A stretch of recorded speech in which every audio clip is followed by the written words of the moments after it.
نحمده ونصلي ونسلم على سيدنا ومولانا محمد رسوله النبي الأمين المكين الكريم الرؤوف الرحيم. أما بعد فأعوذ بالله من الشيطان الرجيم. بسم الله الرحمن الرحيم. لقد كان لكم في رسول الله أسوة حسنة. وقال تعالى وإنك لعلى خلق عظيم. صدق الله مولانا العظيم. محترم مشائخ و علماء کرام، معزز خواتین و حضرات، معتکفین و معتکفات،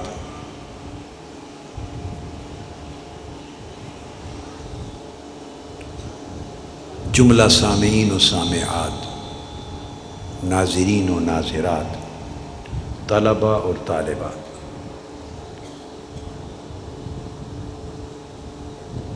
جامع المنہاج میں جو اس کی عالمی اعتکاف گاہ ہے،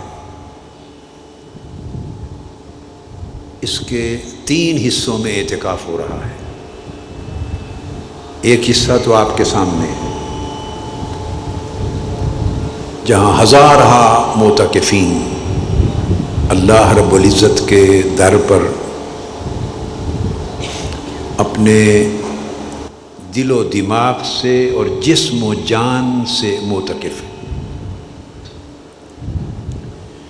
ایک حصہ شریعہ کالج اور منہاج یونیورسٹی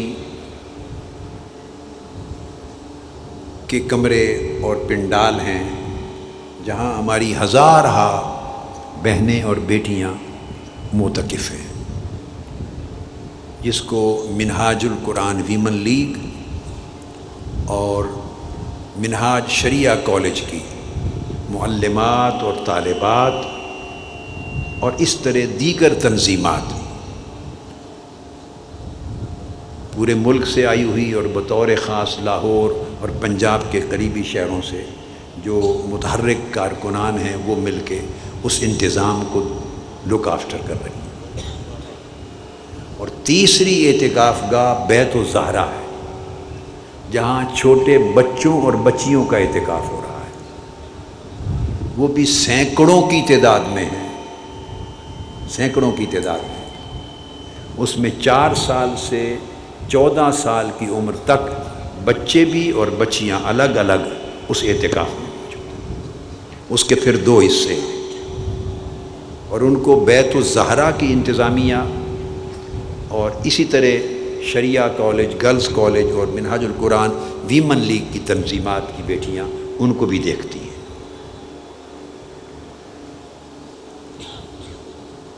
اور پھر میں نے آپ کو ہمیشہ کہا، پھر لاکھوں سامعین اور ناظرین کا وہ سمندر ہے جو اس اعتکاف گاہ میں تو شریک نہیں مگر وہ ہر رات کی نصیحتوں کے سماع میں شریک ہے. اس کے سننے میں اور فائدہ حاصل کرنے میں اور ان خیرات اور برکات اور ان راتوں کی حسنات اور فیوزات میں سے اپنا اپنا حصہ لینے میں شریک ہے.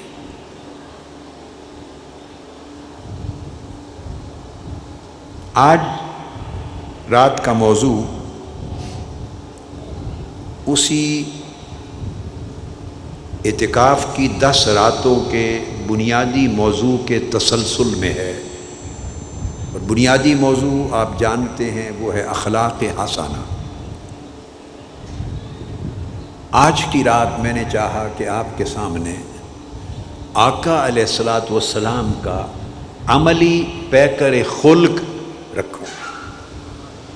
آج ہم تصویر رکھیں گے آپ کے سامنے آقا علیہ السلام کے خلق حسن کی، آقا علیہ السلام کے اخلاق حسنہ کی عملی تصویر.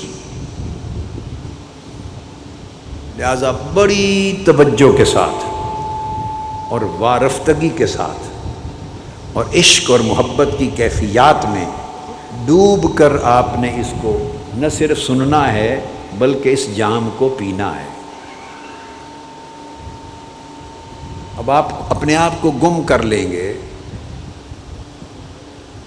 اس کلام کے شروع ہوتے آقا علیہ الصلوۃ والسلام کے زمانے میں، تاکہ چشم تصور میں حضور علیہ الصلوۃ والسلام کا حسن سراپا دیکھیں اور چشم تصور میں آقا علیہ الصلوۃ والسلام کا جو پیکر جمیل ہے آپ کے خلق حسن کا وہ دیکھیں، تاکہ اس سے تقویت ملے آپ کے اس عزم کو جو آپ نے ان راتوں میں اللہ رب العزت کی توفیق سے حاصل کیا ہے، اپنے اخلاق کو بدلنے کا عزم، اپنے اخلاق کو اعلیٰ اور حسنہ کرنے کا عزم اور مذموم اخلاق اپنی زندگیوں سے نکالنے کا عزم۔ اللہ رب العزت نے حضور علیہ الصلوۃ والسلام کی ذات اقدس کو اپنی خلق میں بھی کائنات کا حسین ترین پیکر بنایا تھا اور اپنے خلق میں بھی کائنات کا حسین ترین پیکر بنایا تھا۔ جب سے اللہ تبارک و تعالی نے مخلوق پیدا فرمائی ہے، عالم ارواح سے، عالم انوار سے، عالم انسانیت و بشریت تک حسن کا ایسا پیکر اللہ رب العزت نے کوئی اور تخلیق نہیں کیا، اور جس کو بھی حسن ملا ہے، جمال ملا ہے، کمال ملا ہے، وہ کسی نہ کسی طریق سے حضور علیہ الصلوۃ والسلام کے واسطے سے ملا ہے۔ آپ کے ذریعے ہر قسم کے حسن کی تقسیم ہوئی ہے۔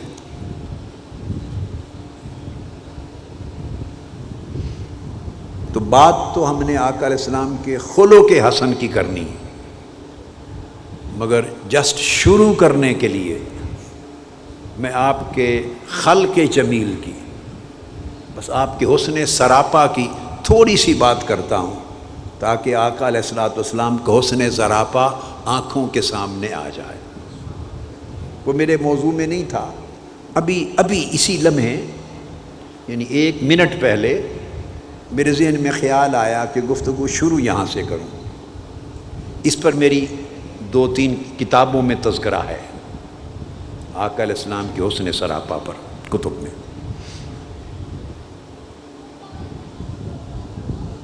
آقا علیہ الصلوۃ والسلام کے حسن سراپا کو سیدنا امام حسن مجتبیٰ رضی اللہ تعالی عنہ روایت کرتے، اور امام ترمذی نے شمائل ترمذی میں لیا ہے۔ ویسے تو تھوڑا تھوڑا ذکر تمام ائمہ اور محدثین نے اپنے اپنے طرق سے کیا ہے، اور بھی بہت سی کتبیں جن میں یہ مضامین متفرق طور پہ ملتے ہیں۔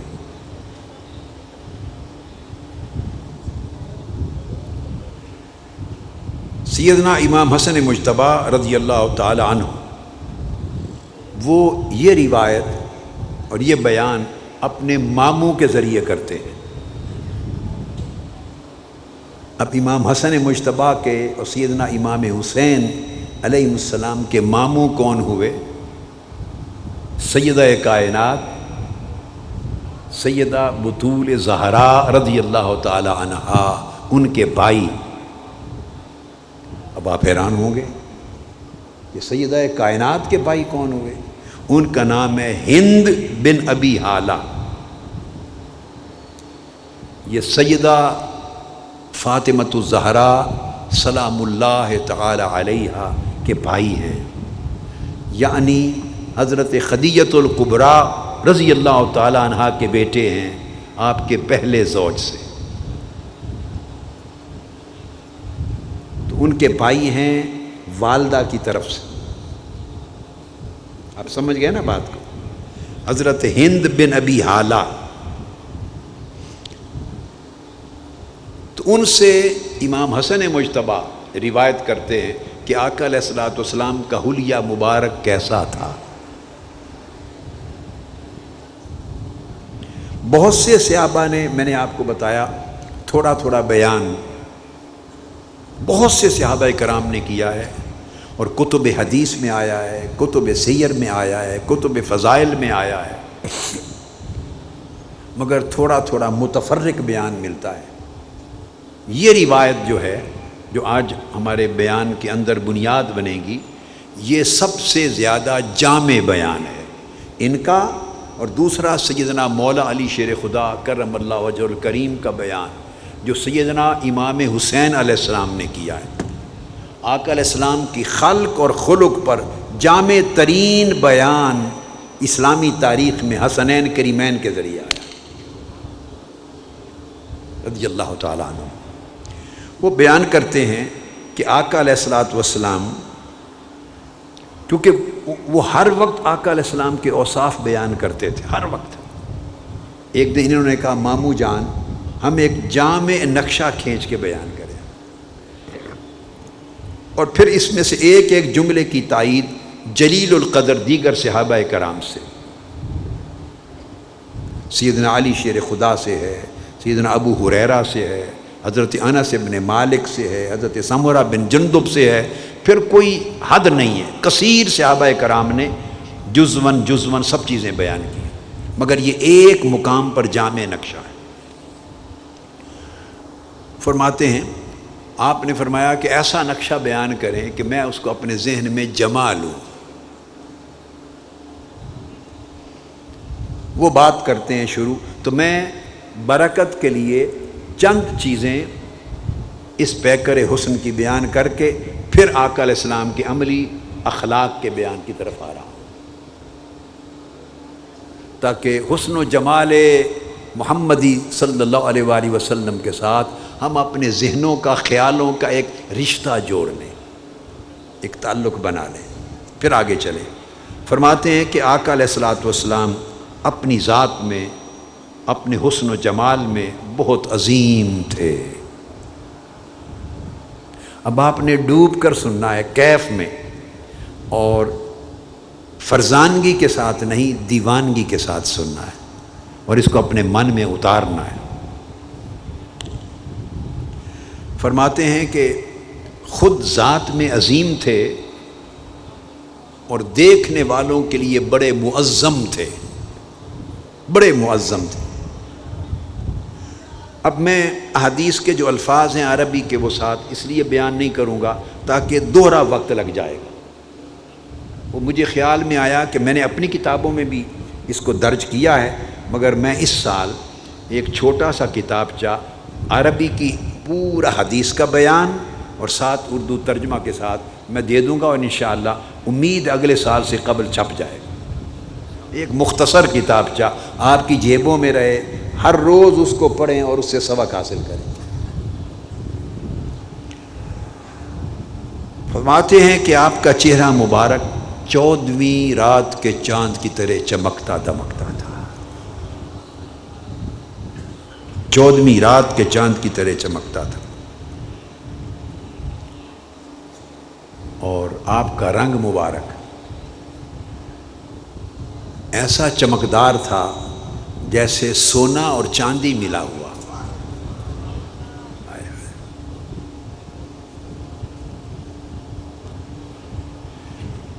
فرماتے ہیں کہ آپ کا قد مبارک وہ میانہ تھا اور میانہ سے کچھ نکلا ہوا تھا. آپ کی قامت میانہ قد سے کچھ نکلی ہوئی تھی، اور دراز قد، جو لمبا قد آدمی ہوتا ہے اس سے کچھ کم، اور پست قد سے، میانہ قد سے اونچا. مگر شان یہ تھی کہ جب دراز قد لوگوں میں بھی چلتے تو آپ سب سے اونچے نظر آتے. واہ واہ واہ واہ۔ ناپتے تو آپ دراز قد نہ تھے، میانہ قد سے کچھ اونچے تھے، مگر چلتے تو دراز قد بھی نیچے نظر آتے۔ سر مبارک آپ کا اعتدال کے ساتھ بڑا تھا، نہ بہت بڑا تھا نہ چھوٹا تھا، اس میں اعتدال تھا۔ منہ مبارک، زلفیں، ریش مبارک سیدھی تھیں، تھوڑی سی بلدار تھی، تھوڑی سی بلدار تھی۔ واہ واہ واہ۔ اور جب سر مبارک کے بالوں کو جوڑتے تو کنگا استعمال کیے بغیر خود مانگ نکل آتی تھی۔ واہ واہ۔ اب آج کی بات کو اس طرح سنیں نا، محبوب ہیں، ان کا تذکرہ ہو رہا ہے، جن کے لیے ہم جیتے ہیں، جن کا نام سن سن کے جیتے ہیں، جن کی باتوں کو سن سن کے جیتے ہیں، جن کے نام پر مرتے، ان کا نقشہ لے آئیں۔ مانگ از خود نکل آتی، پھر وہ جو مانگ نکل آتی تو وہ رہنے دیتے، اسے ختم نہ کرتے، جان بوجھ کے مانگ نہیں نکالتے، خود نکل آتی تو رہنے دیتے۔ آقا علیہ الصلوۃ والسلام پیشانی مبارک آپ کی فراخ تھی اور ابرو خمدار تھے، اور باہم یہ ابرو پیوستہ نہیں تھے، جڑے ہوئے نہیں تھے، تھوڑا سا فاصلہ تھا، اور ان فاصلے میں ایک رگ مبارک تھی۔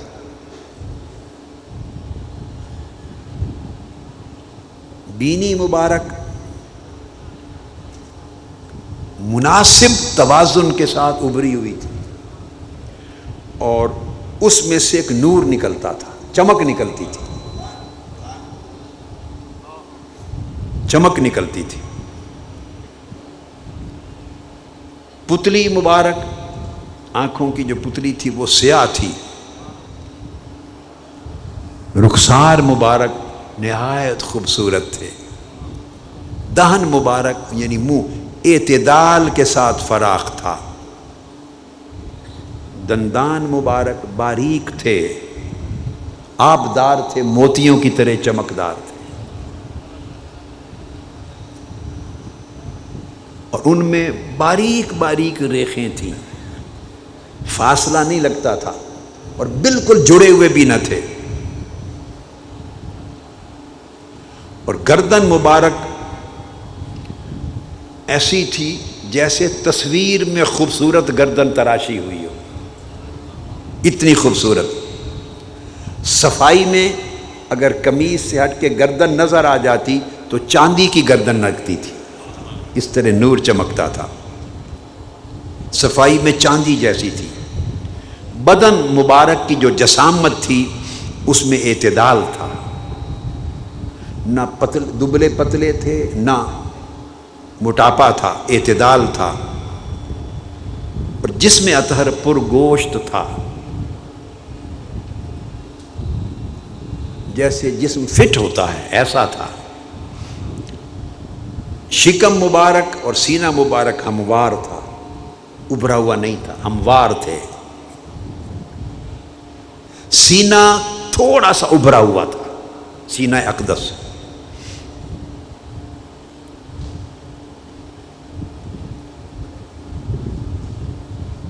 جتنے جوڑ تھے آپ کی استخواں مبارک ہڈیوں کے، وہ ایک معقول توازن کے ساتھ مضبوط تھے۔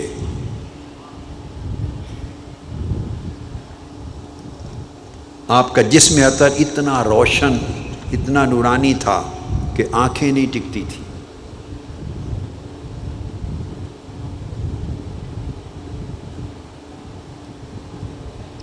بازو مبارک اور سینہ مبارک، جسم کے اوپر زیادہ بال نہ تھے، بہت تھوڑے، نفیس لکیر تھی تھوڑے بالوں کی۔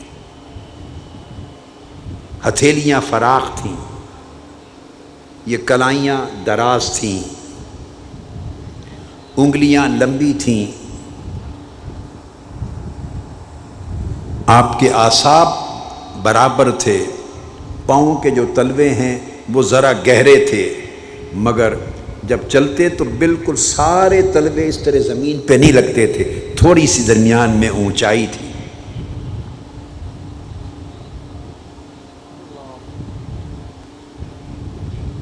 جب چلتے تو ایسے لگتا پاؤں قوت سے اٹھا کے بلندی سے پست سمت کی طرف جا رہے ہیں، بڑے استقامت کے ساتھ جم کے قدم مبارک رکھتے تھے۔ جب آپ چلتے تو ایسا لگتا کہ شاید بلندی سے نیچے کی طرف آ رہے ہیں۔ اور جب کوئی شخص ملتا دائیں سے یا بائیں سے تو آپ اس کو اس طرح نہیں ملتے تھے دائیں مل لیا یا بائیں مل لیا، جس سمت وہ ہوتا آپ کی تواضع اور اب ہم خلق سے خلق میں جا رہے ہیں، اب یہاں خلق سے خلق میں اخلاق میں جا رہے ہیں، تو جس طرف وہ کھڑا ہوتا جسم عطر کو پورا ادھر موڑ لیتے، یہ آپ کی تواضع اور انکساری تھی۔ اور سیدھا کھڑے ہو کر دائیں طرف کسی کو ہاتھ ملانا، اس کو تکبر جانتے۔ اب چونکہ اخلاق کا سبق رہا ہے 10 راتیں، اب اس کو یہاں سے سمجھنا شروع کر لیں۔ پہلا حصہ میں نے ذوق ایمانی کے لیے اور اپنے شوق کے لیے اور آپ کا ایک خیالوں کا رشتہ مدینہ پاک حضور کی نگری میں آقا کی ذات سے جوڑنے کے لیے کیا۔ اب اخلاق، جدھر آدمی کھڑا ہوتا جسم عطر کو اس طرف موڑ لیتے، یعنی اس کی طرف متوجہ ہوتے تاکہ اس کی عزت افزائی ہو، پھر مصافحہ فرماتے اور اس کو دیکھتے تو سیدھا ہو کے دیکھتے، ایسے کنکھیوں سے نہیں دیکھتے تھے، وہ عادت مبارکہ یہ نہیں تھی۔ عام طور پہ اپنی نگاہیں نیچے کی طرف رکھتے، آسمان کی طرف یا اونچی نہیں رکھتے تھے، نگاہیں نیچے رکھتے۔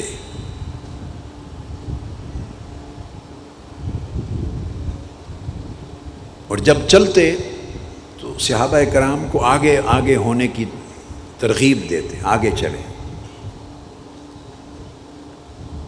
اور ضمناً یہ بھی بتا دوں، اور جب صحابہ کرام کا ہجوم ہوتا تو کبھی یہ بھی فرماتے خیال سے چلو تمہارے ساتھ ملائکہ بھی چل رہے ہیں، وہ سیکیورٹی کی ڈیوٹی دے رہے ہیں، ملائکہ وہ بھی ساتھ چل رہے ہیں، آگے پیچھے ملائکہ بھی چلتے تھے۔ آقا علیہ السلام کے اخلاق حسنہ میں سے تھا جس سے بھی ملتے تو سلام کرنے میں خود ابتدا فرماتے، چھوٹا ہوتا یا بڑا، السلام علیکم ورحمۃ اللہ وبرکاتہ، آقا علیہ السلام خود سلام کی ابتدا فرماتے۔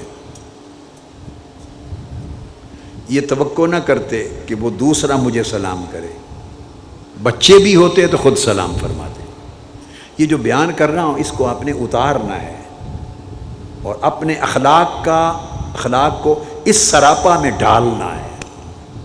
یہ نقشہ دیکھنا چاہتا ہوں۔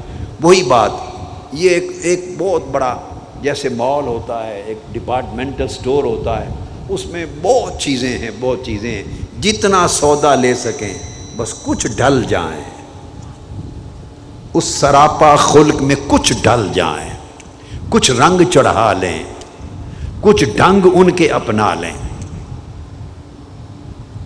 آپ حسین ہو جائیں گے۔ اور یاد رکھیں خلق کا حسن یعنی اخلاق کا حسن وہ خلق پر حسن بن کے چمکتا ہے، یعنی باطن کا حسن جسم کا حسن بنتا ہے۔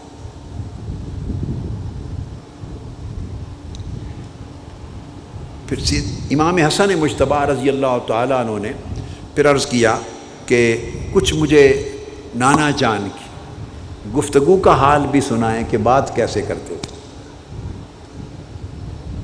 واہ واہ واہ۔ تو اس روایت میں آگے انہوں نے بیان کیا کہ آقا علیہ الصلوۃ والسلام ہر وقت ان کی گفتگو میں ایک چیز جھلکتی تھی، اور وہ جھلکتی کیا تھی؟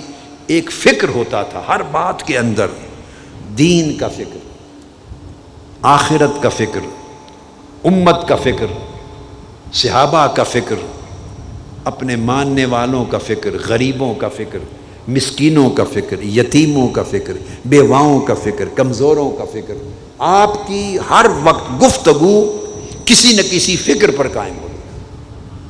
آپ کا کلام فکر سے خالی نہیں ہوتا تھا.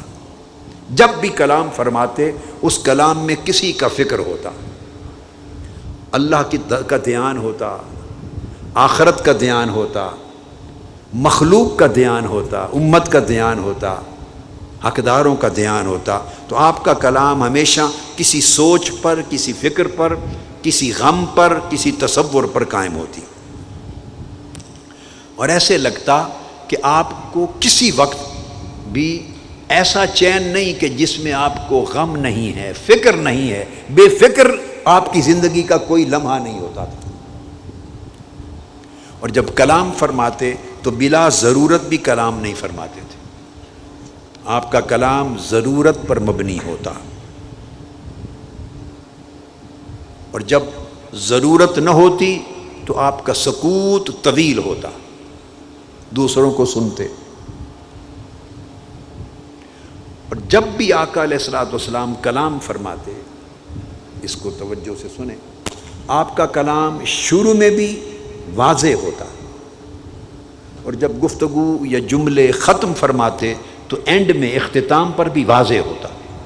یعنی آپ کی گفتگو میں الجھاؤ نہیں ہوتا تھا، آپ کی گفتگو میں ابہام نہیں ہوتا تھا، آپ کی گفتگو صریح ہوتی، اس میں کلیئرٹی ہوتی، اس میں ابلاغ ہوتا، اس میں افہام ہوتا. سننے والے کو آپ کی گفتگو اول تا آخر بالکل صاف صاف سمجھ آ جاتی. یہ آپ کا انداز گفتگو تھا. ہم بعض اوقات گفتگو کرتے ہیں تو دوسرے کو پتہ نہیں چلتا کہ ہم کہنا کیا چاہتے ہیں، اور کہنا پڑتا ہے نا، مجھے سمجھ نہیں آئی آپ نے کیا کہا.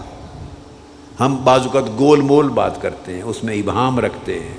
نہیں، اس انداز کی گفتگو نہیں فرماتے کہ کسی کو کہنا پڑے کہ سمجھ نہیں آئی. اس لیے آپ کی گفتگو شروع سے لے کر آخر تک صاف ہوتی. اور آپ کی گفتگو اور کلام کی یہ خوبی اور بھی تھی کہ گفتگو کے الفاظ مختصر ہوتے، ضرورت سے زائد الفاظ استعمال نہ کرتے. الفاظ مختصر ہوتے مگر معنی زیادہ ہوتا. کیا؟ معنی زیادہ ہوتا. اور جتنا کلام فرماتے وہ کلام پر مغز ہوتا، معنی سے، مفہوم سے، مراد سے بھرا ہوا ہوتا. اور آپ کا کلام کلام فیصل ہوتا، یعنی بالکل کلیئر ہوتا. صحیح بات کیا ہے، غلط بات کیا ہے، بالکل روشنی کی طرح واضح ہو جاتا. اتنا صاف، شفاف، اجلا، واضح کلام فرماتے. اس میں کوئی حشو و زائد بھی نہ ہوتا، اور ضرورت سے زیادہ تنگی بھی نہ ہوتی، کمی بھی نہ ہوتی الفاظ میں، اور زیادتی بھی نہ ہوتی. ایک لفظ بھی ضرورت سے زائد آقا علیہ السلام استعمال نہ فرماتے. پھر آپ کا مزاج اقدس، مزاج بڑا نرم تھا. آپ کی مقدس طبیعت اور مزاج بنیادی طور پہ نرم تھی. آپ کی طبیعت میں اصلاً نرمی تھی. جیسے آپ پوچھتے ہیں نا کہ فلاں شخص مزاج کا کیسا ہے، نرم ہے، گرم ہے، سخت ہے. ایک سوال ایک سادہ سا پوچھتے ہیں تو آقا علیہ السلام اپنے مزاج میں نرم تھے، اس لیے کہ رحمت للعالمین بنایا گیا تھا. تو رحمت نرمی سے ہے، اور مزاج میں کوئی سختی نہ تھی. اس لیے جب گفتگو فرماتے یا کسی سے ڈیل کرتے، ایکشن ہوتا، کسی سے معاملہ کرتے تو کسی کی اہانت نہیں فرماتے تھے. کوئی شخص اپنی توہین تصور نہیں کرتا تھا. کبھی شائبہ ہی نہیں گزرتا تھا کہ آپ کے اس کلام سے، اس بات سے، اس گفتگو سے، اس رویے سے میری توہین ہو گئی ہے. نہیں، ہر شخص اپنے مقام پہ اپنے آپ کو معزز سمجھتا تھا. کسی کی اہانت آپ کے کلام میں نہیں ہوتی تھی. پھر آپ کے مزاج اقدس اور طبیعت کا یہ بھی حصہ تھا، اگر کوئی نعمت ہوتی اللہ کی، یا کسی کی کوئی بھلائی، یا اللہ کی دی ہوئی نعمت، یا کسی کے عمل میں کوئی اچھائی تھوڑی سی بھی ہوتی، تھوڑی بھی، تو اس کی تعظیم فرماتے، نعمت کی تعظیم فرماتے. نعمت قلیل بھی ہوتی تو بڑا سمجھتے. کسی نعمت کی آپ نے مذمت نہیں فرما دی. پھر مزاج اقدس کا، طبیعت مبارکہ کا ایک پہلو یہ بھی تھا کہ حق بات کہتے اور ہر ایک کو حق بات کہنے کی ترغیب دیتے. اگر کوئی شخص حق کی مخالفت کرتا تو خفا ہوتے، ناراض ہوتے. حق کی مخالفت کو برداشت نہیں کرتے تھے. حق کی مخالفت کو اور باطل کو برداشت نہیں کرتے تھے. اس وقت آپ جلال میں آتے اور حق کو بہر صورت غالب کرتے. یہ آپ کی شان اقدس کا حصہ تھا. مگر اپنی ذات کے لیے، اپنے نفس اور اپنی جان کے لیے کبھی غصہ نہیں فرماتے تھے. حق کے لیے غصہ فرماتے. کسی پر ظلم ہوا ہے تو ظالم پر غصہ فرماتے. کسی پر جبر ہوا ہے، حق تلفی ہوئی ہے، غصہ فرماتے. دین کی اہانت کسی نے کی ہے، غصہ فرماتے. حق کے لیے، دوسروں کے لیے، مگر اپنی ذات کے لیے غصہ نہیں فرماتے. اور نہ ہی اپنی ذات کے لیے انتقام لیتے تھے. اپنی ذات کا معاملہ ہوتا تو ہمیشہ درگزر فرما دیتے. اپنی ذات کے لیے کبھی انتقام لینے والے نہ تھے آقا علیہ الصلوۃ والسلام. اور جب گفتگو کرتے، یہ تھا مزاج. اب عادت مبارکہ، جب گفتگو کرتے آقا علیہ الصلوۃ والسلام تو گفتگو میں ہاتھوں کے ساتھ اشارہ بھی فرماتے. ہاتھوں کے ساتھ اشارہ فرماتے، یعنی کمیونیکیٹ کرتے. بات ضرورت کے مطابق متناسب اور متوازن طریقے سے بات بھی کرتے تو ساتھ ہاتھوں سے اشارہ بھی فرماتے. اور جب کسی امر پہ تعجب فرماتے، کوئی عجیب بات سنتے، عجیب بات، اور تعجب کا اظہار ہوتا تو اس طرح ہاتھ ہلاتے تھے. اس طرح ہاتھ ہلاتے تھے تو ہاتھوں کے اشارے سے بھی تعجب کا اظہار فرماتے تھے. ہاتھوں کو اس طرح گھماتے تھے تعجب کے اظہار کے لیے. اور اگر کوئی شخص غلط بات کرتا آپ کے سامنے اور آپ کو ناپسند ہوتی تو اس کو اس کی اہانت کرنے کی بجائے آپ چہرہ اقدس دوسری طرف کر لیتے تاکہ وہ خود سمجھ جائے. یا اگر پھر بھی نہ رکے تو آپ اٹھ کے تشریف لے جاتے کسی کام کے لیے. مگر اس کی بھی دل شکنی اس انداز سے نہ کرتے کہ وہ اہانت محسوس کرے. اور اگر کسی کی بات سے خوش ہو جاتے تو خوشی کے عالم میں آپ نگاہیں نیچے کر لیتے اور چہرے پہ مسکراہٹ پھیل جاتی. جب کسی بات پہ خوش ہوتے تو نگاہیں نیچے کرتے، چشمان مقدس، اور چہرے پر تبسم آ جاتا. اور آپ کا جو ہنسنا تھا وہ ہمیشہ تبسم ہوتا تھا. آپ کہکا لگا کے کبھی نہیں ہنسے. آپ کا ہنسنا تبسم ہوتا تھا. کہہ کی آواز کبھی کسی نے نہیں سنی. یہ آپ کے اخلاق تھے، ایٹیکیٹس تھے. اور جب تبسم فرماتے تو آپ کے دندان مبارک ظاہر ہوتے اور وہ موتیوں کی طرح یا بارش کی اولوں کی طرح لگتے. جب تبسم فرماتے ان سے نور نکلتا، ان سے نور نکلتا تھا. پھر سیدنا امام حسین علیہ السلام وہ روایت کرتے ہیں اپنے والد سیدنا مولا علی المرتضیٰ سے.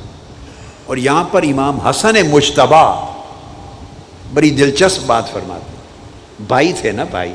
تو بھائیوں میں ایسا ہوتا ہے، بڑی فطری سی بات ہے، بڑی فطری۔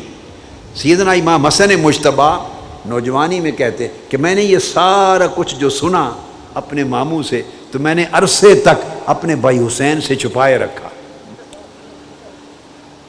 یہ بھائیوں کا رشتہ ہوتا ہے۔ میں نے اپنے ماموں جان سے جو کچھ سنا ایک عرصے تک چھپائے رکھا، پھر ایک روز جو میں نے ذکر کیا حسین کے ساتھ، یعنی سیدنا امام حسین کے ساتھ، تو میں حیران ہو گیا کہ وہ یہ سارا کچھ پہلے سے ہی جان چکے۔ میں نے پوچھا آپ نے کس سے پوچھا؟ بتایا میں نے اپنے ابو سے پوچھا، یعنی مولا علی المرتضیٰ سے وہ سارا کچھ سن چکے تھے۔ دیکھو انہوں نے خود بھی دیکھا ہوا تھا، مگر آقا علیہ السلام کا جب وصال ہو گیا تو یہ ان کی مبارک عمریں تھوڑی تھی نا، 5 سال اور 5 سال 6 سال کے قریب عمر مبارک تھی، تو پھر 5-6 سال کی عمر میں اس طرح چیزیں ہیتا یاد میں نہیں آتی، اور باریک باریک چیزیں وقت کے ساتھ اتنی یاد میں مرتسم نہیں ہوتی، اس لیے سننا پڑتا ہے، بار بار ذکر کرنا پڑتا ہے۔ تو وہ کہتے وہ سارا کچھ جان چکے تھے، اور اتنا جان چکے تھے کہ کوئی باریک سے باریک بات بھی ان سے مخفی نہیں تھی سیدنا امام حسین علیہ السلام سے۔ پھر سیدنا امام حسین علیہ السلام کی روایت شروع ہوتی ہے یہاں سے۔ وہ فرماتے ہیں کہ میں نے اپنے والد سیدنا مولا علی المرتضیٰ سے کہا کہ ابو جان مجھے سنائیں کہ نانا جان جب اپنے گھر تشریف لے جاتے تو گھر کے اندر کے معمولات کیا ہوتے تھے، گھر کے اندر اوقات کس طرح گزارتے تھے۔ حالانکہ یہ وہ حسین ہیں اور وہ حسن ہیں جن کو آقا علیہ السلام گود میں لیتے تھے، جن کو اپنے سینے پر بٹھاتے تھے، جن کی زبان منہ میں ڈالتے تھے، اپنی زبان ان کے منہ میں ڈالتے تھے، ان کو کندھوں پر چڑھاتے تھے اور ان سے محبت کرتے تھے۔ جب آقا علیہ السلام گھر تشریف لے جاتے تو آپ اپنے اوقات کو 3 حصوں میں تقسیم کر دیتے تھے۔ اس کی کولنگ نہیں ہے، پیچھے ہو جائیں۔ آپ اپنے اوقات کو 3 حصوں میں تقسیم فرماتے۔ ایک حصہ اللہ تعالیٰ کے لیے، عبادت کا وقت آتا، نماز کا وقت آتا، نوافل کا وقت آتا، کوئی تسبیح اذکار کا وقت آتا، ایک حصہ اللہ کے لیے، ایک حصہ وقت کا گھر والوں کے لیے، ازواج مطہرات کے لیے، بچوں کے لیے، جس میں سیدہ فاطمۃ الزہرا بھی آتی، حضرت علی شیر خدا بھی آتی، آپ ازواج مطہرات کے گھروں میں بھی بیٹھتے، شہزادے بھی آتے، ان کے ساتھ مل کے بیٹھتے، پیار کرتے، لاڈ کرتے، یہ سارا فیملی کے لیے۔ یہ اس لیے بیان کر رہا ہوں کہ ہم اس کو اتاریں اپنی زندگی میں اور اپنے شب و روز اور زندگی کے احوال اس طرح ڈالیں، اور ان کے ساتھ پھر آقا علیہ السلام ہنستے کھیلتے، مزاق کرتے، پیار کرتے، ان کے ساتھ انوالو ہو جاتے، اور ایک حصہ اپنی ذات پاک کے لیے، اپنی راحت اور اپنے نفس کے لیے، جس میں آپ ضرورت کے مطابق آرام فرماتے۔ پھر جو تیسرا حصہ ہوتا آقا علیہ السلام کے اپنے آرام کا، ایک حصہ اپنے آرام کا، اس میں سے بھی کچھ حصہ وقت کا اپنے لوگوں میں تقسیم فرما دیتے۔ جو ذاتی حصہ ہوتا آقا علیہ السلام کا، اس میں سے پھر تقسیم کرتے اپنے صحابہ اور اپنے لوگوں میں، مگر وہ کیا، وہ چیدہ چیدہ جو آقا علیہ السلام کے کارکن ہوتے۔ صحابہ تو سارے تھے نا، جس نے ایک بار بھی ایک لمحہ کے لیے آقا علیہ السلام کو ایمان کی نگاہ سے دیکھ لیا وہ تو صحابی ہو گیا۔ تو صحابہ کرام تو ہزار تھے، مگر کارکن چیدہ چیدہ تھے۔ ان صحابہ کرام کے اندر جو حضور نے لیڈر تیار کیے تھے، لیڈرز وہ چیدہ چیدہ تھے۔ آقا علیہ السلام نے اپنی امت کے لیے جو رہنما تیار کیے تھے وہ چیدہ چیدہ تھے، جنہیں منتظم بنایا تھا، جنہیں مختلف ذمہ داریوں پر فائز کیا تھا۔ آپ اس کو آج کی زبان میں کہہ لیں، جنہیں تنظیمی ذمہ داریاں عطا کر رکھی تھی، جنہیں آقا علیہ السلام نے انتظامی ذمہ داریاں عطا کر رکھی تھی، جنہوں نے بعد ازاں امت کی ذمہ داریاں اٹھائیں، جن کو تعلیمی ذمہ داریاں دینی تھی، جو اساتذہ تھے، جو معلم تھے، جو مربی تھے، جن کے ذریعے آگے امت کی تعلیم و تربیت اور نگرانی اور نگہبانی کا کام لیتے تھے آقا علیہ السلام. وہ ذمہ داران، وہ آفس بیئررز، وہ انتظامی ذمہ داران، وہ تنظیمی ذمہ داران صحابہ کرام میں، ان کو آقا علیہ السلام گھر میں طلب کرتے. کیونکہ مسجد میں کسی کے لیے مخصوص نہ تھا، مجلس میں بیٹھنا ہر ایک کے لیے عام اجازت تھی، تو کچھ خاص باتیں سمجھانی ہوتی تو آقا علیہ السلام ان کو گھر میں طلب فرما لیتے اور اپنے ذاتی وقت میں سے ان کا حصہ نکالتے.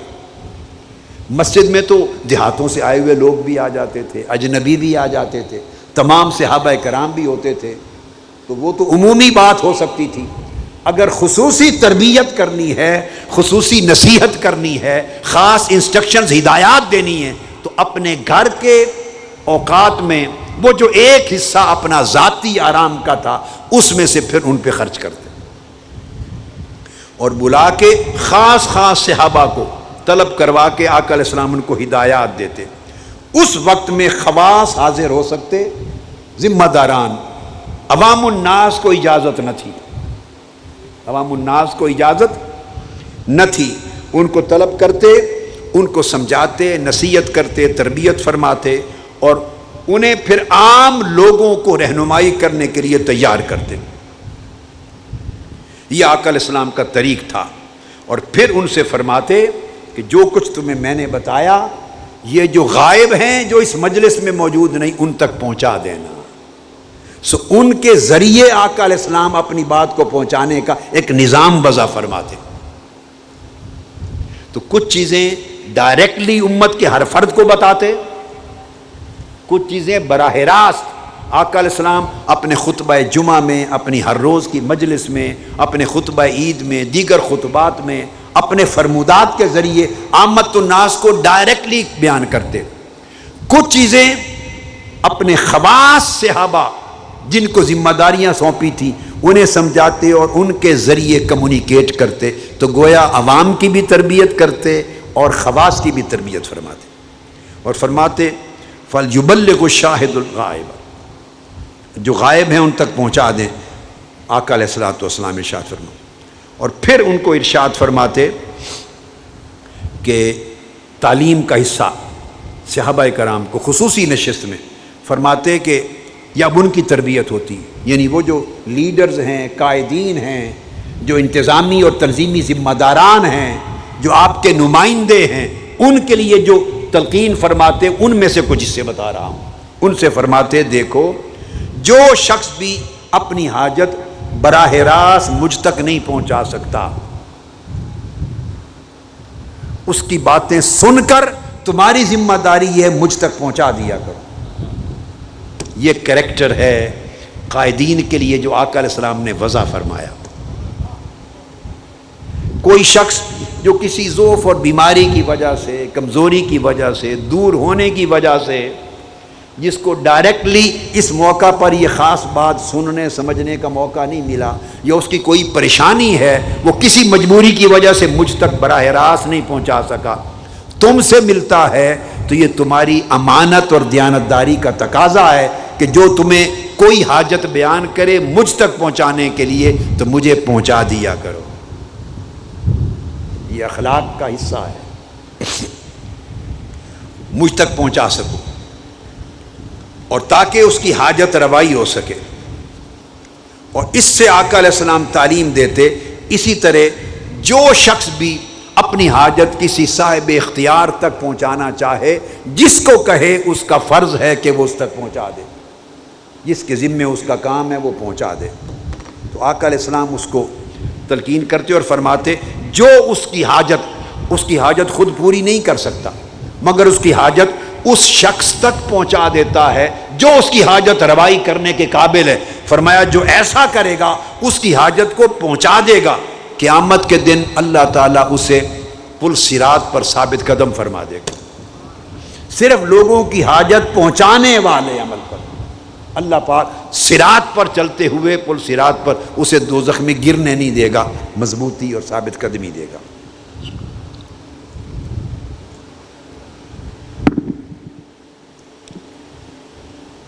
حضرت سفیان بن وکیع اسی مقام پر ایک اور روایت کرتے ہیں یہاں پر کہ حضرت علی کرم اللہ وجہہ کریم نے یہ بھی فرمایا کہ جو لوگ جن کو آپ بلاتے گھر میں خاص اوقات میں، ان کو نصیحت بھی کرتے، علم بھی دیتے اور فقہ بھی دیتے، یعنی سمجھدار فقیہ بنا کر بھیجتے، کسی نہ کسی چیز کی سمجھ دے کر بھیجتے، اس کے علم میں اضافہ کر کے بھیجتے، اور ساتھ کچھ نہ کچھ کھلا کر یا پلا کر بھی بھیجتے۔ جب بلاتے گھر میں خواہ کھجوریں ہی ہوں، کچھ نہ کچھ کھلا کے بھیجتے، کچھ نہ کچھ پلا کے بھیجتے، خالی نہیں لوٹاتے تھے۔ یہ آقا علیہ السلام کے اخلاق میں سے تھا۔ پھر امام حسین علیہ السلام فرماتے ہیں کہ میں نے عرض کیا اپنے ابا جان کو، یہ سیدنا مولا علی المرتضیٰ کو، کہ جب آقا علیہ السلام باہر گھر سے باہر تشریف فرما ہوتے لوگوں میں، اس وقت لوگوں سے برتاؤ میں آقا علیہ السلام کے اخلاق کیسے تھے، لوگوں سے برتاؤ کیسا تھا؟ ایک ایک سوال کرتے جا رہے ہیں۔ انہوں نے فرمایا جب گھر سے باہر لوگوں کے ساتھ برتاؤ ہوتا، اس وقت آپ کا عالم یہ تھا کہ حضور علیہ الصلوۃ والسلام بے معنی باتوں سے اپنی زبان کی ہمیشہ حفاظت فرماتے، کوئی بات ایسی نہیں کرتے تھے جو بے مقصد ہو، بے معنی ہو، بے ضرورت ہو۔ اور جب لوگوں میں ہوتے تو آقا علیہ السلام کی ہمیشہ کی عادت مبارکہ تھی کہ لوگوں کے دلوں کی تالیف کرتے، یعنی لوگوں کے دلوں کو جوڑتے تھے۔ ہر بات کے اندر راز یہ ہوتا کہ آپ لوگوں کو جوڑنے کی کوشش کرتے، پھوڑتے نہیں تھے، لوگوں میں تفریق نہیں کرتے تھے۔ جو گفتگو کرتے، ہر گفتگو میں لوگوں کا جوڑنا مقصود ہوتا، ایک دوسرے سے دور ہونے والوں کو قریب کرنا مقصود ہوتا، ایک دوسرے سے جدا رہنے والوں کو ملانا مقصود ہوتا۔ اور آپ کی حیات طیبہ میں کبھی ایسا کلام نہیں فرماتے جس کے نتیجے میں لوگوں میں تفریق ہو۔ آپ جوڑنے والے تھے، توڑنے والے نہ تھے۔ پھر آپ نے فرمایا کہ آقا علیہ السلام کی ایک عادت مبارکہ اور اخلاق حسنہ میں سے ایک بات یہ تھی کہ ہر قوم کا، مسلمان ہے یا غیر مسلم کوئی پرواہ، ہر قوم کا جو عزت مند آبرو مند آدمی آتا اس کی آبرو کرتے، عزت کرتے۔ کسی قبیلے سے اس کا سردار آتا، کسی قوم کا کوئی بڑا شخص آتا جس کی اپنے قبیلے میں قوم میں عزت ہے، آقا علیہ السلام اس کو بھی عزت دیتے، عزت والے آدمی کو بے عزت نہیں کرتے تھے، اور جو کمزور ہے اس کو تو ویسے عزت ہی دیتے تھے۔ مگر غیر مسلم قبائل کے بھی لوگ آتے تو یہ جان کے کہ غیر مسلم ہے، فلاں قبیلے کا آدمی ہے، تو اس کو اس جگہ بیٹھا دو، نہیں، اس کو عزت کی جگہ بٹھاتے۔ کیوں؟ اس سے اس کے قبیلے والوں کی تالیف قلب ہوتی، اس شخص کی بھی تالیف قلب ہوتی۔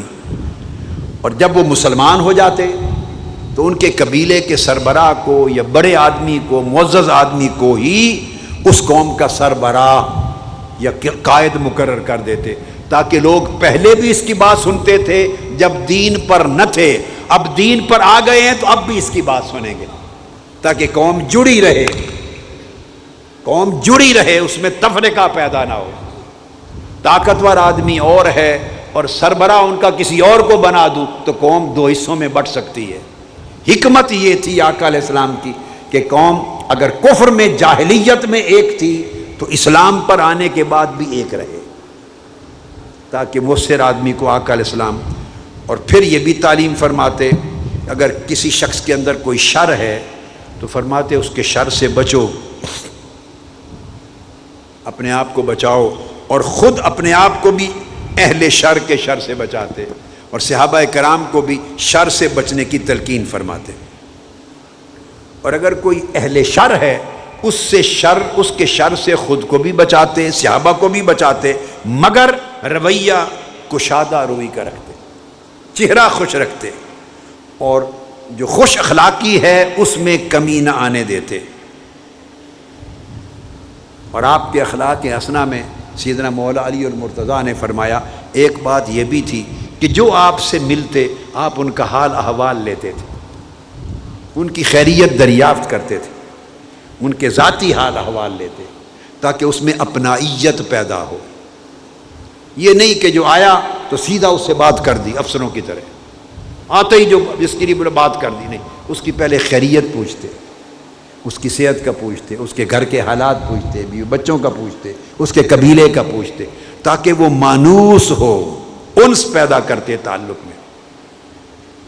اور پھر آقا علیہ السلام ملنے کے لیے آنے والوں سے اس کے قبیلے اور علاقے کے حالات و واقعات کا بھی پوچھتے، بھئی سنائے وہاں کیا ہوا، ان کا کیا بنا، یہ سنائے ایسا واقعہ ہوا تھا، تو ہر ایک سے حال احوال پوچھتے تھے، واقعات بھی دریافت فرماتے تھے۔ اور اگر کہیں ظلم ہوا ہے یا کوئی اونچ نیچ کا معاملہ ہوا ہے تو اس کی تفصیلات بھی لیتے، تاکہ کہیں کوئی مظلوم ہے تو اس کی داد رسی کی جا سکے، کسی پر زیادتی ہو گئی ہے تو اس کی مدد کی جا سکے، اور کوئی فساد انگیزی کرنے والے ہیں، شر انگیزی کرنے والے ہیں تو ان کے شر اور فساد سے کمزور لوگوں کو بچایا جا سکے۔ تو آقا علیہ السلام اس طرح تفصیلات بھی لیتے تھے، معلومات لیتے تھے۔ جب اچھی بات سنتے تو آپ کی عادت مبارکہ تھی اس کی تحسین کرتے، حوصلہ افزائی کرتے، تعریف کرتے، اور جب کوئی بری بات سنتے تو اس کو ناپسند فرماتے، تاکہ لوگ بھی اس سے حقارت کریں، ناپسند کریں۔ پھر آپ کی ایک خاص عادت مبارکہ تھی، وہ گھر کے اندر ہو، مجلس میں ہو، لوگوں کے ساتھ معاملہ ہو، سفر ہو یا حضر ہو، آپ کے تمام معمولات جو تھے ان میں اعتدال تھا، آپ کے جملہ معمولات میں اعتدال تھا۔ کسی جگہ آپ کی حیات مبارکہ میں، آپ کے مزاج اقدس میں، آپ کی طبیعت مقدسہ میں انتہا پسندی نہیں تھی، کسی جگہ، ہر ایک چیز میں اعتدال تھا،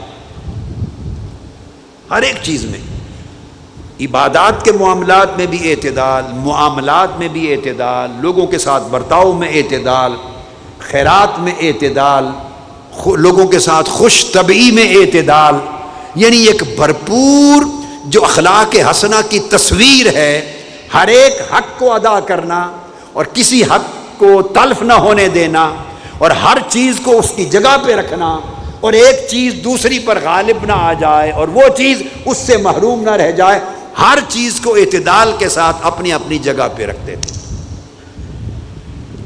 تمام معمولات میں اعتدال ہوتا، اور دوسری خوبی یہ تھی کہ تمام معمولات میں نظم ہوتا، ڈسپلن کمال درجے کا ہوتا۔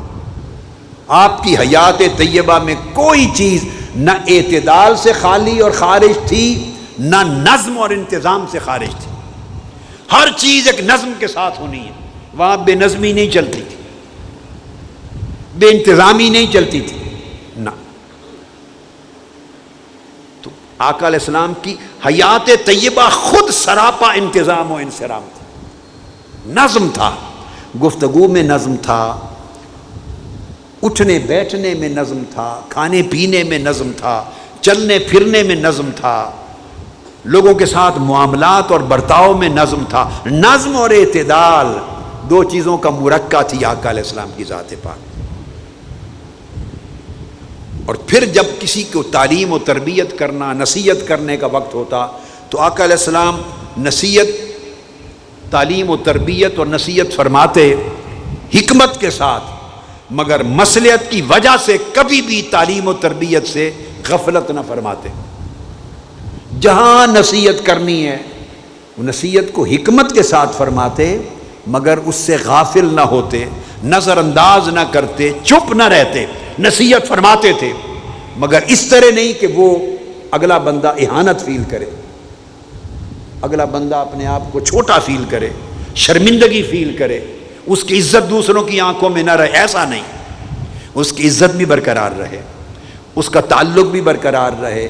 حکمت کے ساتھ نصیحت فرماتے، مگر نصیحت سے غافل نہ ہوتے، ممکن ہے چلا جائے، دوبارہ اسے نصیحت سننے کا موقع نہ ملے اور اس کے احوال بگڑ جائیں، یا اسے اگر اس کے حال پر چھوڑ دیں، اس کے حال پر، تو ممکن ہے وہ خود دین سے غافل ہو جائے۔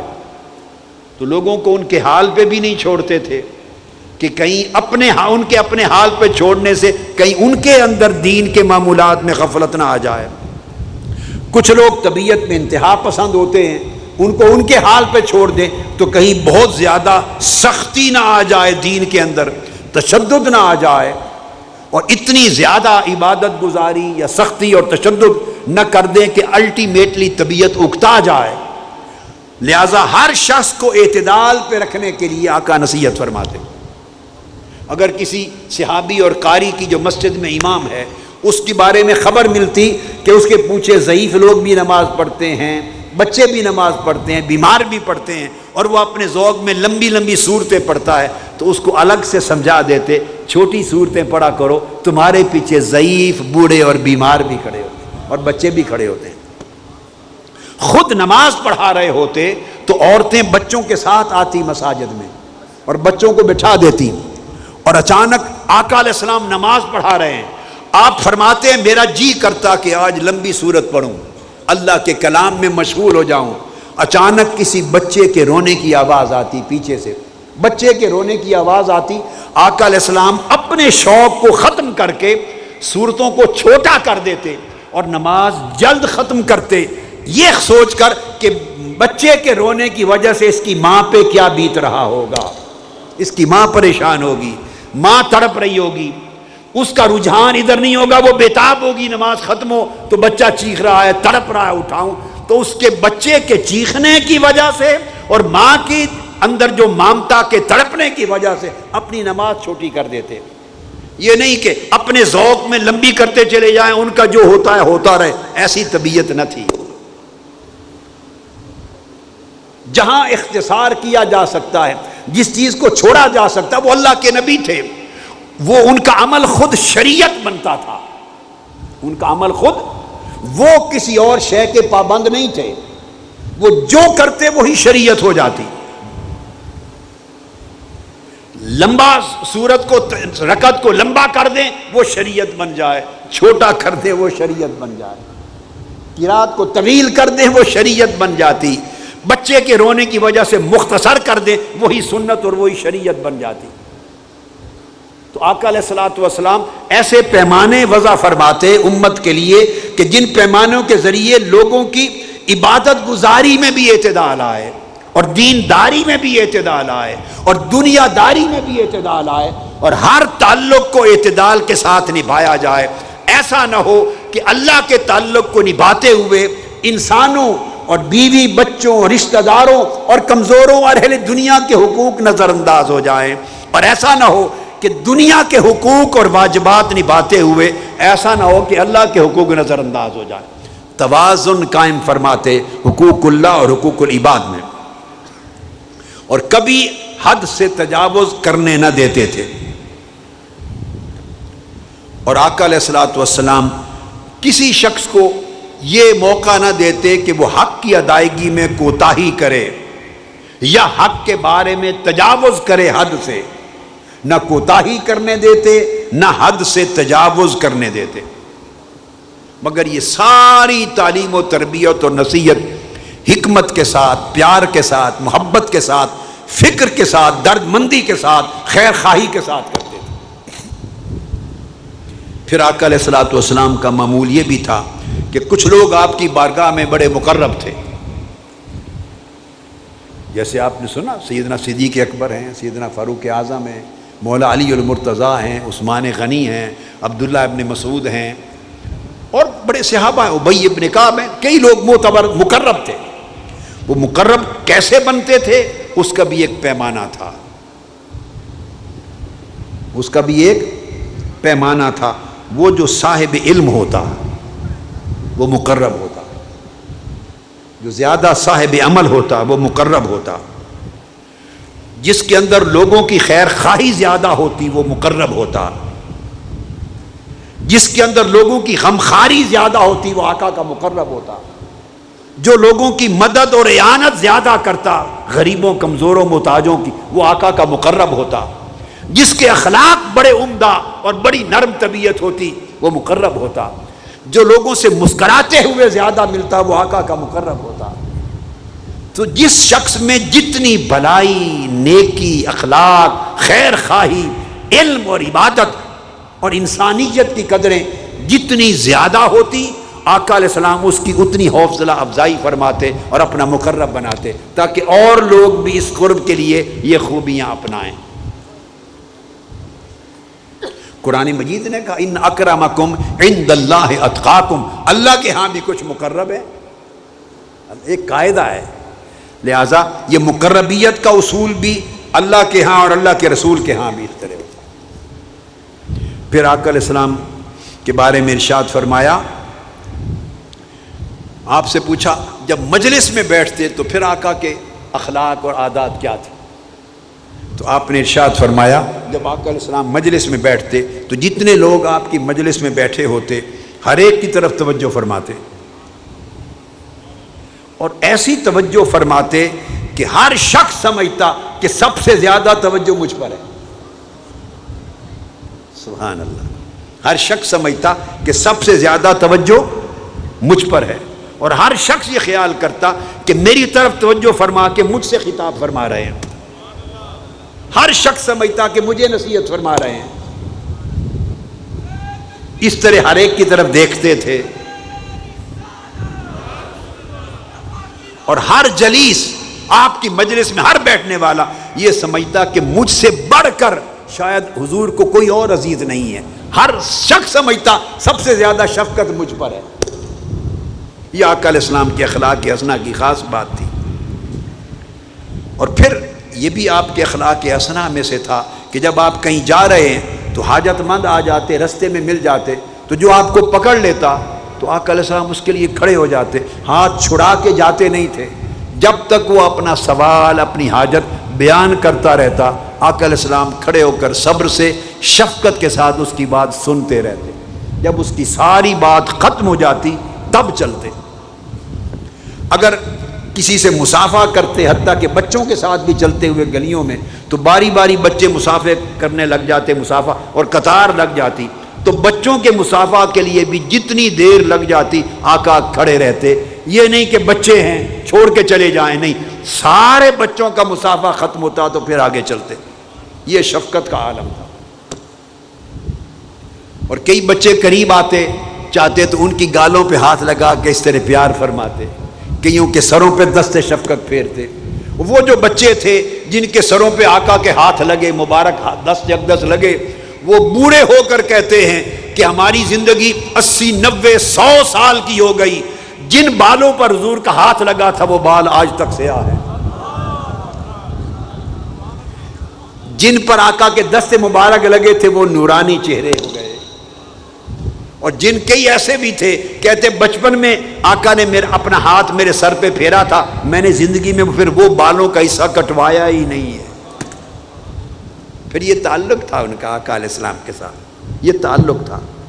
تو ایک طرف آقا کے مزاج کی کشادگی تھی، اور آقا کے اخلاق کی نرمی تھی، اور آقا کی شفقت رحمت اور محبت تھی بچوں کے ساتھ، ہر ایک کے ساتھ۔ ایک طرف ان کی وارفتگی تھی آقا کے ساتھ، اور ان کی دیوانگی تھی آقا کے ساتھ۔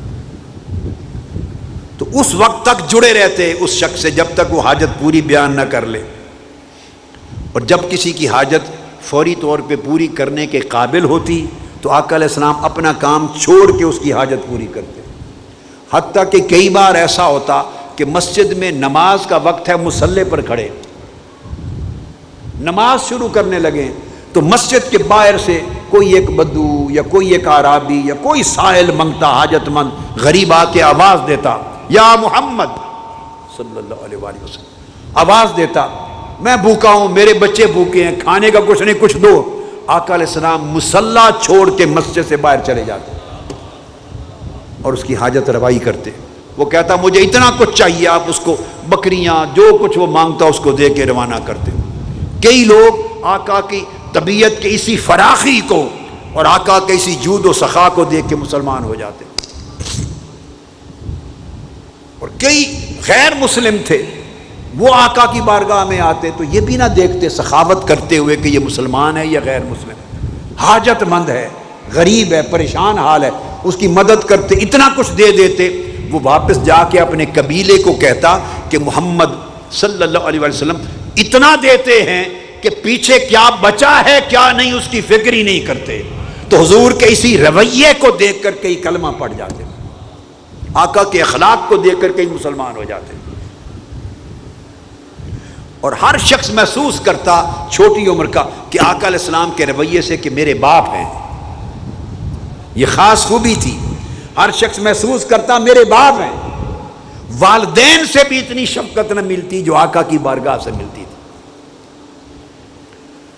اور پھر ایک خوبی اخلاق حسنہ کی اور تھی کہ تمام لوگ آقا علیہ السلام کی بارگاہ میں مساوی تھے، برابر تھے، مگر میں نے کہا علم، عمل اور تقوی کی وجہ سے پھر لوگ متفاوت ہو جاتے تھے، ان کو قربت زیادہ مل جاتی. فرمایا قیامت کے دن بھی ایسا ہوگا، اللہ پاک کئیوں کو اپنے عرش پہ بٹھائے گا، کئیوں کو کرسیوں پر بٹھائے گا. جنت میں بھی ایسا ہوگا. آقا نے فرمایا جس کے اخلاق سب سے اچھے ہوں گے ان کو قیامت کے دن اپنے قریب ترین کر کے بٹھاؤں گا. یہ ایک نظام ہے. لہذا قرب لینا ہے اللہ کا یا رسول کا قرب لینا ہے تو اس قرب کے گر سیکھو، وہ اخلاق پیدا کرو. یہ جو آج اخلاق کا سراپا آج سمجھا رہا ہوں اور 7 راتیں پچھلی بتایا ہے، ان کو اپنے اندر پیدا کرو. پھر آقا علیہ الصلوۃ والسلام کی بارگاہ کی ایک خوبی یہ تھی کہ آپ کی مجلس 5 چیزوں کا منبع خزانہ ہوتی. آپ کی مجلس، ہر مجلس میں علم کا خزانہ ہوتی، علم کا چشمہ ہوتی، حلم اور بردباری کا چشمہ ہوتی، وہاں تحمل بردباری سکھائی جاتی، حیا کا چشمہ سر چشمہ ہوتی، صبر و شکر کا چشمہ ہوتی، اور امانت و دیانت کا چشمہ ہوتا. 5 چیزیں آپ کی مجلس کا خاصہ تھا. اس مجلس سے ہر ایک کو علم ملتا، ہر ایک کو حلم اور بردباری، ٹھنڈا پن ملتا، کیسے برداشت کرنا ہے. پھر ہر ایک کو حیا ملتا. مجلس کے اندر بھی ساری مجلس پر حیا طاری رہتا تھا اور صبر کی کیفیت طاری رہتی تھی، ادب کی کیفیت اور امانت سیکھتے تھے. اس مجلس میں جب آقا علیہ السلام کی مجلس میں آوازیں بلند نہیں ہوتی تھی، آداب لوگ سیکھتے تھے. کوئی شخص گفتگو میں اپنی آواز بلند نہ کرتا تھا. قرآن مجید کے آداب تو بیان ہوئے ہی ہیں کہ کیسے بولنا ہے. پھر کوئی شخص کسی پر تہمت اور دھبا نہیں لگاتا تھا اس کے کردار پر. آقا علیہ السلام کی مجلس میں کوئی شخص، مجلس میں مجال نہیں تھی کہ کوئی آ کے غیبت کر دے. مجلس اتنی پاکیزہ ہوتی. ہمیں اپنی مجلسوں کو ایسا بنانا ہے کہ کوئی شخص آ کے کسی کی چغلی کرے، کسی کی غیبت کرے، کسی پر تہمت لگائے. یہ آقا کی مجلس میں نہیں ہوتا تھا کہ کسی کا دامن داغدار ہو جائے یا کسی کی غلطیوں اور کوتاہیوں کو کوئی اچھالے. یہ حضور کی مجلس میں نہیں ہو سکتا تھا صلی اللہ تعالیٰ علیہ وسلم. اور جب آپ کی مجلس میں لوگ بیٹھتے تو ہر ایک شخص سراپا تواضع انکساری بن کے بیٹھتا تھا. بیٹھنے والوں میں ہر کوئی بھول جاتا تھا میں کون ہوں اور میں کیا ہوں. وہاں کون اور کیا نہیں بچتا تھا. ہر کوئی سراپا ادب، سراپا تواضع، سراپا انکساری، سراپا تقوی بن کے بیٹھتا تھا. رویے متواضعانہ ہو جاتے تھے. اور آقا علیہ السلام کی مجلس میں بڑوں کی توقیر کی جاتی. میں آپ کو ہر رات کہتا ہوں نا، بڑوں کی توقیر کی جاتی، اہل علم و عمل، اہل تقوی کی توقیر کی جاتی. چھوٹوں پر مجلس میں شفقت کی جاتی. ہم تو پرواہ نہیں کرتے، چھوڑو پیچھے ہو، بیٹھو بچے ہو، پیچھے ہو پیچھے ہو، نہیں، چھوٹوں پہ شفقت کی جاتی. یعنی حتیٰ کہ ایک روز عبداللہ ابن عباس، ان کی عمر 7-8 سال تھی، ابھی چھوٹے تھے، 7-8-9 سال. وہ آقا علیہ السلام کے ساتھ دائیں طرف بیٹھ گئے اور سیدنا فاروق اعظم اور دیگر صحابہ ان کے بعد بیٹھے. بائیں طرف سیدنا ابوبکر صدیق بیٹھے. آپ نے دودھ کا پیالہ پیا. کچھ دودھ پی کر آپ کا معمول تھا پھر اہل مجلس کو عطا فرماتے تھے. کیا خوش نصیب تھے جو حضور کے پیے ہوئے پیالے میں سے پیتے تھے. آپ کی مجلس میں بیٹھتے تھے، آپ کی باتیں سنتے تھے، آپ کے مکھڑے کو دیکھتے تھے، رات دن آپ کی بارگاہ میں گزارتے تھے، آپ سے سیکھتے تھے اور جو سیکھتے تھے وہی کرتے تھے. آپ کے سامنے جیتے تھے اور آپ کے لیے مرتے تھے. کیا خوش نصیب لوگ تھے. تو دائیں طرف معصوم چھوٹی عمر کا بچہ ہے عبداللہ ابن عباس، وہ بیٹھ گئے، دودھ پیا. تو آپ کی عادت مبارکہ تھی، اخلاق میں سے تھا کہ جب دیتے تو دائیں جانب دیتے. یہ بھی عادت مبارکہ تھی. اور یہ بھی تھی کہ جو بڑا ہوتا اس کی توقیر ہوتی تو بڑے کو دینا. اب جو بڑا تھا مجلس میں ابو بکر صدیق، وہ بائیں طرف بیٹھے ہیں. اور دائیں طرف آپ کا معمول ہے دینے کا، اور وہ چھوٹا بچہ بیٹھا ہے۔ تو اب آپ اندازہ کریں اخلاق کریمانہ کیا تھے۔ یہ اپنی ثوابدید استعمال نہیں فرمائی کہ ادھر بچہ ہے، ادھر ابوبکر صدیق بیٹھے ہیں تو خود اس کو دے دیں بائیں طرف، وہ دے سکتے ہیں۔ میں نے کہا نا جو کر دیں وہی شریعت ہو جاتی ہے۔ یہ مسائل تو ہمارے لیے ہیں کہ کیا کریں اور کیا نہ کریں۔ ہم پابند ہیں احکام کے، اور آقا علیہ السلام کی تو ادا سے احکام بنتے ہیں۔ وہ جو ادا اپنا لیں، جو طرز عمل اپنا لیں، جو رویہ اپنا لیں، جو کہہ دیں، جو کر دیں، وہ شریعت بن جاتی ہے۔ تو بائیں طرف دے دیتے، مگر نہیں۔ عبداللہ ابن عباس سے پوچھا بیٹے کیا آپ مجھے، آپ کا حق ہے، آپ کا حق ہے، کیا آپ اجازت، آپ نے دودھ پیا، لب لگے تھے پیالے کو، دودھ پیا تھا، پوچھا بیٹے اجازت دیتے ہیں کہ میں اس طرف ابو بکر بیٹھے ہیں ان کو دے دوں، ابو بکر سے شروع کر لوں، اجازت دیتے ہیں؟ پوچھا، بچے سے پوچھا۔ عبداللہ ابن عباس نے جواب دی یا رسول اللہ میں اجازت نہیں دیتا، اس لیے کہ پیالے کو آپ کے لب لگے اور ڈائریکٹ لبوں کو میں نے چومنا ہے، میں اس سعادت سے محروم کیوں؟ جب انکار کر دیا تو حضرت آقا نے پھر عبداللہ ابن عباس کو تھما دیا، پیالہ تم ہی پی لو، بعد میں دیتے رہیں گے، اپنا اصول نہیں توڑا۔ یہ تھا اخلاق، یہ اخلاق تھا آقا علیہ الصلوۃ والسلام کا۔ تو میں یہ عرض کر رہا تھا کہ کوئی حاجت والا آتا تو آپ کی مجلس کی بھی یہ خوبی تھی اور اخلاق تھا مجلس کا کہ اہل مجلس اس حاجت مند کی حاجت روائی کرتے، یعنی آقا علیہ السلام کے اخلاق آپ کی مجلس میں بیٹھنے والوں پر چڑھ گئے تھے، آپ کے اخلاق کا رنگ ان پر چڑھ گیا تھا، اور کوئی بے وطن اجنبی دور سے آتا تو اس پہ رحم کرتے، اس پہ شفقت کرتے، اور آقا علیہ الصلوۃ والسلام ہر آنے والے کے لیے کشادہ روح، کھلا چہرہ، مسکراتا چہرہ رہتا۔ نہ آپ کی طبیعت میں سختی تھی آقا علیہ السلام کی، اور نہ ہی آپ کی طبیعت میں یہ بات تھی کہ کسی کا عیب بیان کریں، نہ کسی کا عیب بیان کرتے، نہ کسی کے لیے نامناسب بات کرتے، نہ اونچی آواز سے چلا کے بولتے، نہ سخت اور کھردری بات کرتے، نہ کسی بات میں مبالغہ کرتے، جو بات کرتے اعتدال سے کرتے، نرمی سے کرتے، محبت سے کرتے اور وقار سے کرتے۔ اور آقا علیہ الصلوۃ والسلام آپ کی طبیعت میں یہ بھی تھا کہ اگر آپ کی طبیعت مبارکہ کے خلاف کوئی بات ہو جاتی تو آپ صرف نظر فرما دیتے، تغافل فرما دیتے، جیسے بات سنی نہیں ہے، تاکہ اس پہ پردہ رہ جائے اور اپنی طبیعت کے جذبات پہ کنٹرول کر لیتے اور خاموش ہو جاتے۔ تو صحابہ کرام اور مجلس میں بیٹھنے والے آپ کی خاموشی سے اندازہ کر لیتے کہ یہ بات آقا علیہ السلام کو پسند نہیں، مگر اس کو ایسے کھڑا سیدھا نہیں کہتے تھے کہ کہیں اس کی دل شکنی نہ ہو جائے۔ تین چیزوں سے آقا علیہ السلام نے خود کو بچا رکھا تھا، تین چیزوں سے خود کو آقا علیہ السلام نے بچا رکھا تھا۔ ایک ریا سے، زندگی میں کوئی عمل دکھلاوے کا آپ کی حیات پاک میں نہیں تھا، ریا سے۔ دوسرا کثرت کلام سے، یہ سیدنا مولا علی المرتضیٰ بیان فرما رہے ہیں، ضرورت سے زائد کلام کرنے سے بچا رکھا تھا۔ اور تیسرا بے سود اور بے مقصد بات کرنے سے بچا رکھا تھا۔ اور آپ فرماتے ہیں اور تین چیزیں ایسی تھیں جن سے دوسروں کو بچا رکھا تھا آقا علیہ السلام نے، دوسرے لوگوں کو بچا رکھا تھا۔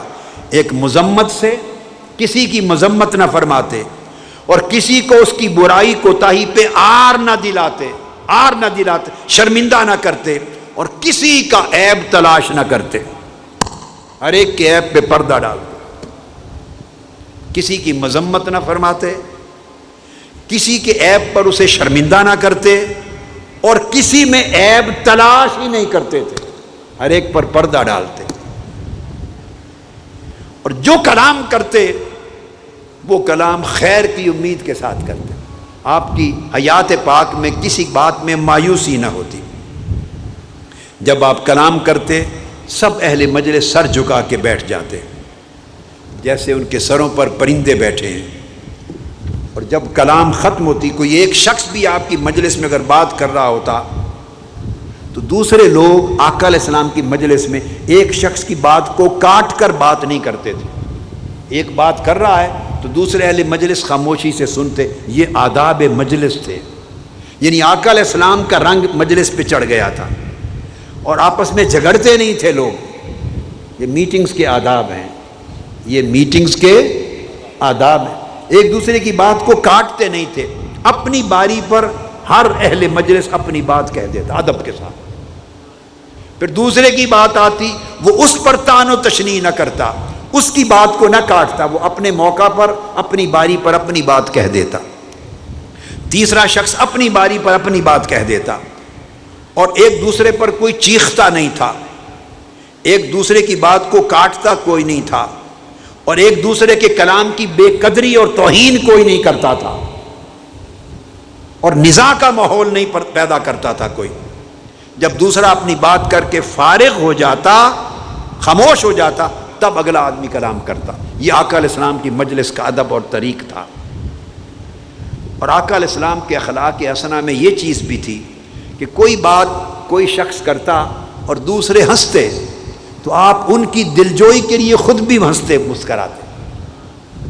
ہنسنے والوں کے ساتھ اگر آپ نہ ہنسیں تو پھر ان کو تعجب ہوگا، شرمندگی سی ہوگی کہ ہم ہنسے ہیں اور آقا علیہ السلام نے شاید ہمارا ہنسنا پسند نہیں کیا۔ تو جب دوسرے ہنستے تو آپ بھی تبسم فرماتے تاکہ وہ اپنے ہنسنے کو انجوائے کرے۔ اور اگر دوسرے کسی بات پہ دوسرے لوگ تعجب کرتے تو آقا علیہ السلام بھی تعجب کا اظہار کرتے تاکہ وہ اپنے تعجب کرنے کو جینون سمجھے۔ دوسرے کی طبیعت کا اتنا لحاظ فرماتے آقا علیہ السلام، خواہ آپ کے لیے وہ بات تعجب والی تھی یا نہیں تھی، دوسرے تعجب کر رہے ہیں تو آپ بھی تعجب کا اظہار فرماتے، دوسرے ہنس رہے ہیں، انجوائے کر رہے ہیں تو آپ بھی اس میں مسکراتے، تبسم فرماتے، تاکہ ہر بات میں اہل مجلس کی دلجوئی ہو اور بات کرنے والے کی دلجوئی ہو،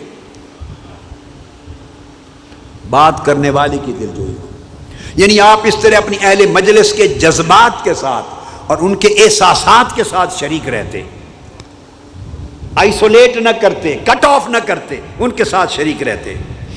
کئی بار مجلس میں پردیسی لوگ آ جاتے، دیہاتوں کے رہنے والے، صحراؤں کے رہنے والے، بدو قبائل کے رہنے والے، کبھی کبھار آئے، ان کو آداب ہی معلوم نہیں، وہ آتا تو وہ بڑی اپنے اجڑ طریقے سے گفتگو کرتا۔ سیدنا مولا علی المرتضیٰ کرم اللہ وجہ الکریم کا لفظ تو یہ آیا ہے چونکہ وہ بیان کر رہے ہیں نا، آنے والا بدتمیزی سے بات کرتا، سختی سے بات کرتا، جو اس کا لہجہ ہے اس لہجے میں اونچی بات کرتا، تو آقا علیہ السلام اس کی اس طرح کی بات کو سن کر بھی تحمل فرماتے، اس کو یہ نہیں کہتے تھے بھئی آہستہ بات کرو کہ اس کو شرمندگی ہوگی اوروں کے سامنے، یہ نہ فرماتے کہ بات کرنے کا طریقہ سیکھو یا اچھا طریقہ نہیں، جس طرح سے بھی وہ بات کر لیتا آقا علیہ السلام تحمل سے بات سنتے۔ کئی بار ایسا ہوتا کہ حاجت مند آتے، کبھی کسی نے ایک دن آپ کی چادر تھی گلے مبارک میں، وہ گردن مبارک میں اس کو کھینچ لیا، لپیٹی ہوئی تھی، جو کھینچا تو آپ کی گردن مبارک پہ ہلکا سا زخم آ گیا۔ صحابہ کرام مشتعل ہوئے، بھئی یہ کیا کر دیا؟ فرمایا نہیں، یہ آپس میں اسی طرح بلاتے ہیں ایک دوسرے کو، یہ انداز تھا۔ فرمایا نہیں، ان کا آپس میں اپنے قبیلے میں جس دیہات سے آیا یہ اسی طرح ان کا معمول ہے، کرتے، کوئی بات نہیں، ان کو پتہ۔ پھر اس کی بات سنی، جو اس کی حاجت تھی اس کو پورا فرما دیا۔ یہ آقا علیہ السلام کے اخلاق اس انداز کے تھے، اور آپ فرماتے جب کسی حاجت مند کو دیکھو اپنے کام چھوڑ کر اس کی حاجت پوری کرو، اس کی ضرورت اور حاجت کو پورا کرو، اور جب کوئی شخص ثنا کرتا غیر ضروری تو اس کو قبول نہ فرماتے، سامنے منہ کے غیر ضروری کو تعریف کرتا قبول نہ فرماتے۔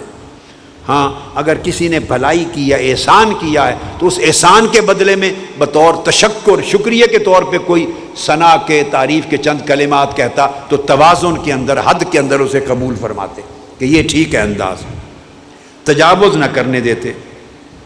خود بھی آقا علیہ السلام کسی کی بات کو نہ کاٹتے تھے، کوئی شخص اگر بات کر رہا ہے تو جتنی دیر بھی کرتا آپ خاموشی سے سنتے رہتے، اس کی بات کاٹ کر خود بات شروع نہ کر دیتے۔ حد سے بڑھنے لگتا تو پھر اس کو رکواتے، شفقت کے ساتھ ختم کروا دیتے، یا اور حد سے بڑھنے جاتا تو آپ اٹھ کے تشریف لے جاتے۔ اور یہ بھی آقا علیہ الصلوۃ والسلام کا طریق تھا کہ آپ اچھے کام کرتے اس طریق سے کرتے کہ دیکھنے والے از خود اس کی پیروی کریں، اور بری چیزیں اور برے کام اگر آپ کے سامنے کوئی کرتا تو اس طرح اظہار فرماتے اپنی توا مبارک کی نرمی کے ساتھ کہ دوسرے خود سمجھ جائیں یہ ناپسندیدہ چیز ہے تو اس کو لوگ ترک کر دیں۔ اور کوئی چیز اچانک ایسی نہ تھی کہ کوئی کرے تو یکایک بعض لوگ اچانک غصے میں آ جاتے ہیں، فوری غصے میں آ جاتے ہیں، کوئی چیز بھی آپ کو فوری غصہ نہیں دلاتی تھی۔ میں نے بتا دیا پہلے، سوائے حق کے آپ غصے میں نہیں آتے تھے، طیش میں نہیں آتے تھے، ہر چیز صبر سے سنتے، بیدار مغزی سے سنتے، وسعت قلب سے سنتے اور فکر کے ساتھ سنتے۔ آقا علیہ الصلوۃ والسلام نے اخلاق حسنہ کی یہ وہ چیزیں ہیں جو میں نے بیان کی، اور ان کے علاوہ جو چیزیں آقا علیہ الصلوۃ والسلام سے اخلاق حسنہ کی معلوم ہوئی، اور آپ میں اندر سخاوت بے پناہ تھی۔ کوئی شخص زندگی میں ایسا نہیں آیا جس نے آپ سے کچھ مانگا ہو اور آپ نے آگے اس کو لا کہہ دیا، نہیں کہہ دیا۔ جس سائل نے سوال کیا ہے آقا علیہ السلام نے اسے دے کے بھیجا ہے، کسی کو نہیں فرمایا۔ یہ لفظ نہیں آپ کی زبان اقدس پہ نہیں تھا، کسی کو مارا نہیں۔ حضرت انس بن مالک رضی اللہ تعالیٰ عنہ فرماتے ہیں، انس بن مالک فرماتے ہیں میں 10 سال بچہ تھا، 10 سال آپ کی خدمت میں رہا، پورے 10 سال۔ کئی بار بچے تھے، آقا علیہ السلام نے کسی کام بھیجا، آگے گلی میں گئے تو بچے کھیل رہے ہیں تو وہ بھول کے بچوں کے ساتھ کھیلنے لگ گئے، دیر ہو گئی، فرمایا وہ انس نہیں آیا، انس بن مالک کسی کو بھیجا، پتہ کیا تو دیکھا آقا وہ کھیل رہا ہے بچوں کے ساتھ، چلو کسی اور کو کام کے لیے بھیج دیا۔ وہ فرماتے ہیں کہ 10 سال میں آقا کی خدمت میں رہا، 10 سال میں ایک واقعہ بھی ایسا نہیں ہوا کہ میں نے کوئی کام غلط کیا ہو اور آپ نے پوچھا ہو ایسا کیوں کیا، اور ایک واقعہ بھی ایسا نہیں ہوا آپ نے فرمایا کو حکم دیا میں نہیں کر سکا اور کہا ہو کہ یہ کیوں نہیں کیا۔ 10 سال میں ایک بار بھی نہیں ڈانٹا، ایک بار بھی نہیں ڈانٹا۔ پھر صحابہ بیان کرتے ہیں کہ پوری عمر مبارک میں آپ نے اپنے ہاتھ سے کسی کو مارا نہیں، کسی خادم کو نہیں مارا، کسی خاتون کو زوجہ کو دست نہیں مارا، کسی بچے کو نہیں مارا، سراپا شفقت کی زندگی گزاری۔ اور آقا علیہ الصلوۃ والسلام بیواؤں کا خیال رکھتے، یتیموں کا خیال رکھتے، محتاجوں کا خیال رکھتے، مقروضوں کا خیال رکھتے، بے سہاروں کا خیال رکھتے۔ یعنی آپ کی بارگاہ میں کوئی ایک شخص آ گیا اور اس نے آ کے عرض کیا یا رسول اللہ میں بھوکا ہوں، کھانا نہیں کھایا تو مجھے دلا دیں۔ آقا علیہ السلام نے سب سے پہلے اپنے گھر سے پوچھا، ازواج مطہرات سے، اس کے کھانے کے لیے کچھ ہے؟ ایک سے پوچھا، دوسری زوجہ مطہرہ سے پوچھا، دونوں تینوں نے کہا آقا سوائے پانی کے گھر میں اور کچھ نہیں آیا، بس پانی ہے۔ وہ بھوکا تھا۔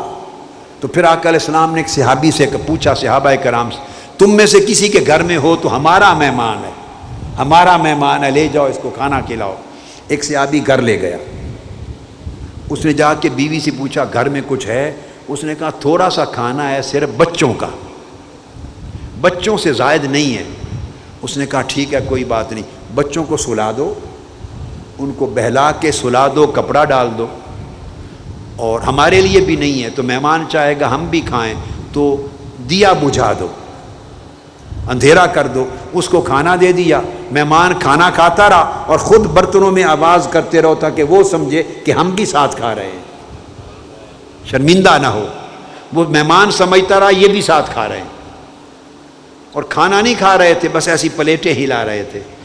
اس نے کھانا کھا لیا، رات گزری، آقا علیہ السلام کو کسی نے خبر نہیں دی کہ رات کیا ہوا۔ جب صبح پہنچا تو جبرائیل امین بتا کے سب کچھ جا چکے تھے۔ آقا نے اس کو دیکھ کے فرمایا کہ جو معاملہ تم نے رات مہمان کے ساتھ کیا اللہ بہت خوش ہوا ہے اس کو۔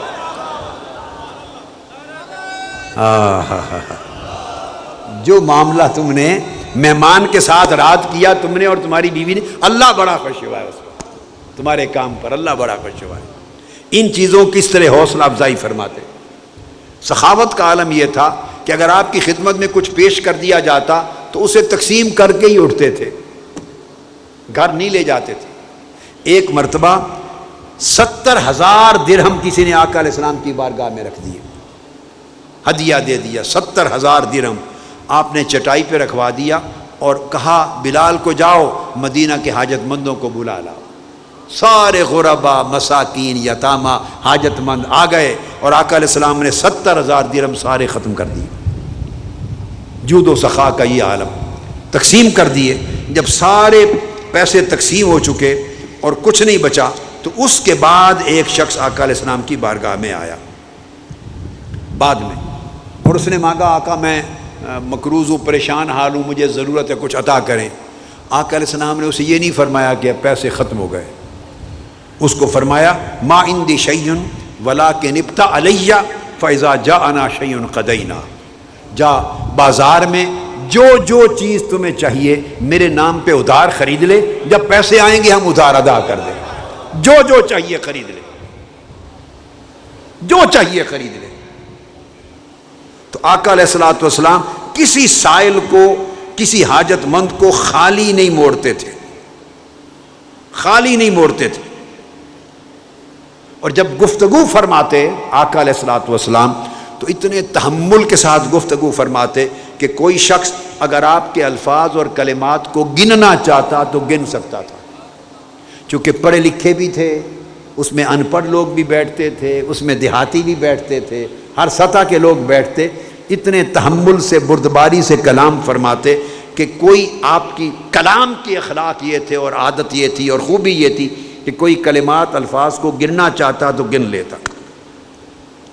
اور بعض خاص چیزیں جب ارشاد فرماتے نصیحت کی تو 3 بار دہراتے، نصیحت جب کرتے ایک نصیحت اس کو 3 بار دہراتے تاکہ لوگوں کے ذہنوں میں راسخ ہو جائیں، ذہنوں میں راسخ ہو جائیں۔ اور آقا علیہ السلام اتنی آسان طریقے سے گفتگو فرماتے کہ ہر شخص آپ کے کلام کا معنی، مفہوم اور مراد سمجھ جاتا، ہر چیز سمجھ جاتا۔ اور بچوں کے ساتھ اور بعض اور لوگوں کے ساتھ ان کی دلجوئی کے لیے مزاح بھی فرماتے۔ آقا علیہ السلام مزاح بھی فرماتے تھے۔ کئی واقعات ہیں ایسے۔ چلنے میں آقا علیہ السلام کا بڑا وقار تھا، چلتے تو وقار کے ساتھ چلتے۔ طبیعت میں بڑی نفس اور قلب اطہر میں سخاوت تھی، شجاع بھی تھے۔ آواز آئی مدینہ پاک میں ایک رات کے اندھیرے میں، باہر سب صحابہ سوئے ہوئے ہیں، آپ گھوڑا لے کے باہر پہاڑوں کی طرف نکل گئے تنہا، اور سارا چکر لگا کے واپس آئے۔ پوچھا یا رسول اللہ آپ اکیلے؟ فرمایا آواز آئی تھی، میں نے سمجھا کوئی دشمن حملہ آور نہ ہو رہا تو میں نے اپنے سوئے ہوئے لوگوں کو نہیں جگایا، میں تنہا چلا گیا۔ اتنے شجاع تھے، بہادری کا یہ پیکر تھے۔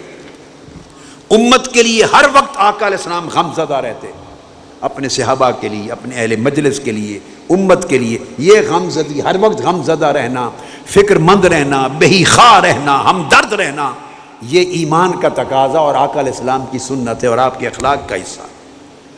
طبیعت میں اتنی سہولت اور اتنا اعتدال تھا کہ جب کبھی 2 کام آپ کے سامنے آتے، 2 آپشنز، تو 2 آپشنز میں سے جو آسان ہوتی اس کو اختیار فرماتے، مشکل کام میں نہ جاتے۔ ایک کام قدرے مشکل ہوتا، ایک آسان ہوتا۔ اگر آسان کو اپنانے میں گناہ نہیں ہے، اگر آسان کام کو اپنانے میں گناہ نہیں ہے تو آقا علیہ السلام ہمیشہ آسان کام کو اپناتے، ایسر کو اپناتے، یعنی امت کو سبق دیتے کہ خود کو بلا وجہ مشکل میں نہ ڈالا کرو۔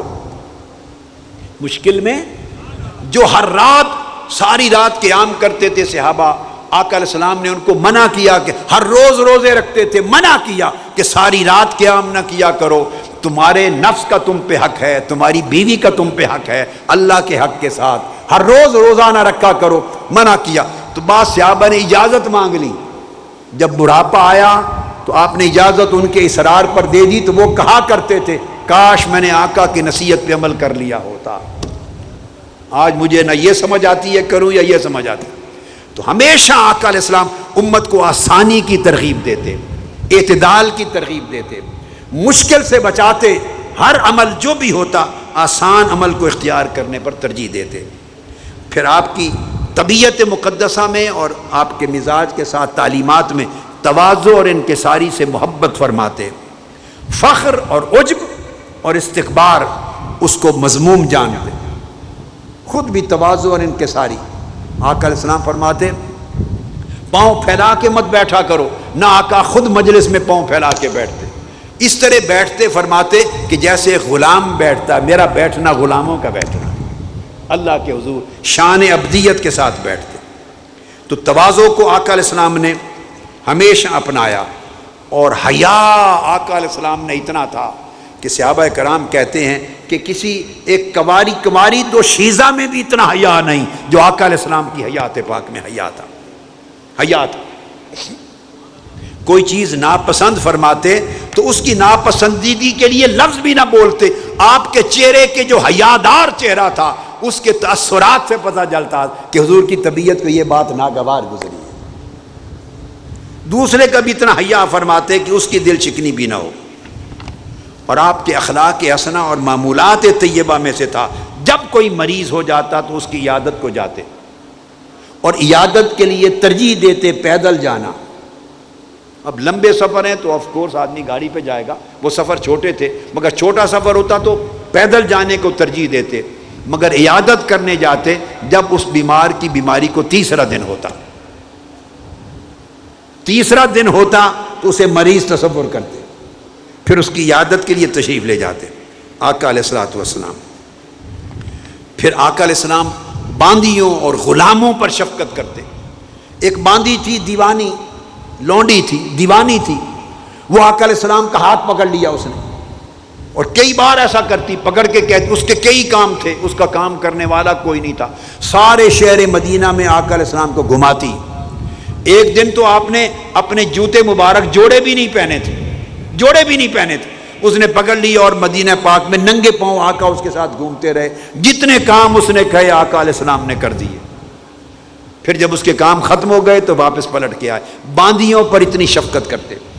مریض لوگ پانی لے کر کھڑے ہوتے مسجد کے باہر، آپ ہاتھ ڈال دیں، یخ بستہ پانی ہوتا، سخت ٹھنڈی راتوں میں، ٹھنڈی صبح کے وقت، تو ٹھنڈا یخ بستہ پانی، اور ہر کوئی آتا اس میں پانی ہاتھ ڈال دیں تو سخت ٹھنڈا ہونے کے باوجود آقا ہاتھ ڈالتے جاتے، کسی کو نہ کہتے کہ بہت ٹھنڈا پانی ہے۔ کوئی کھڑا کر لیتا، کھڑے ہو جاتے، کوئی دم کروانے والا آتا، آقا دم کرتے، دعا کے لیے آتا تو آقا علیہ السلام دعا کرتے، اور غریبوں، یتیموں، مسکینوں کے ساتھ چلتے، اور کوئی غریب سے غریب آپ کو دعوت دیتا تو غریب کی دعوت رد نہ کرتے، اس کی دعوت کے لیے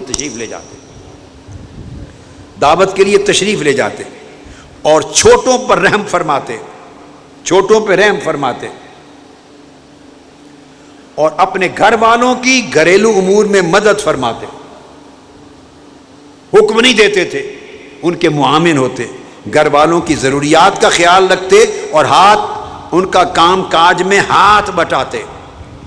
آقا علیہ السلام کی بارگاہ میں کوئی ہدیہ دیتا، غریب بھی ہوتا، معمولی سا قبول فرماتے۔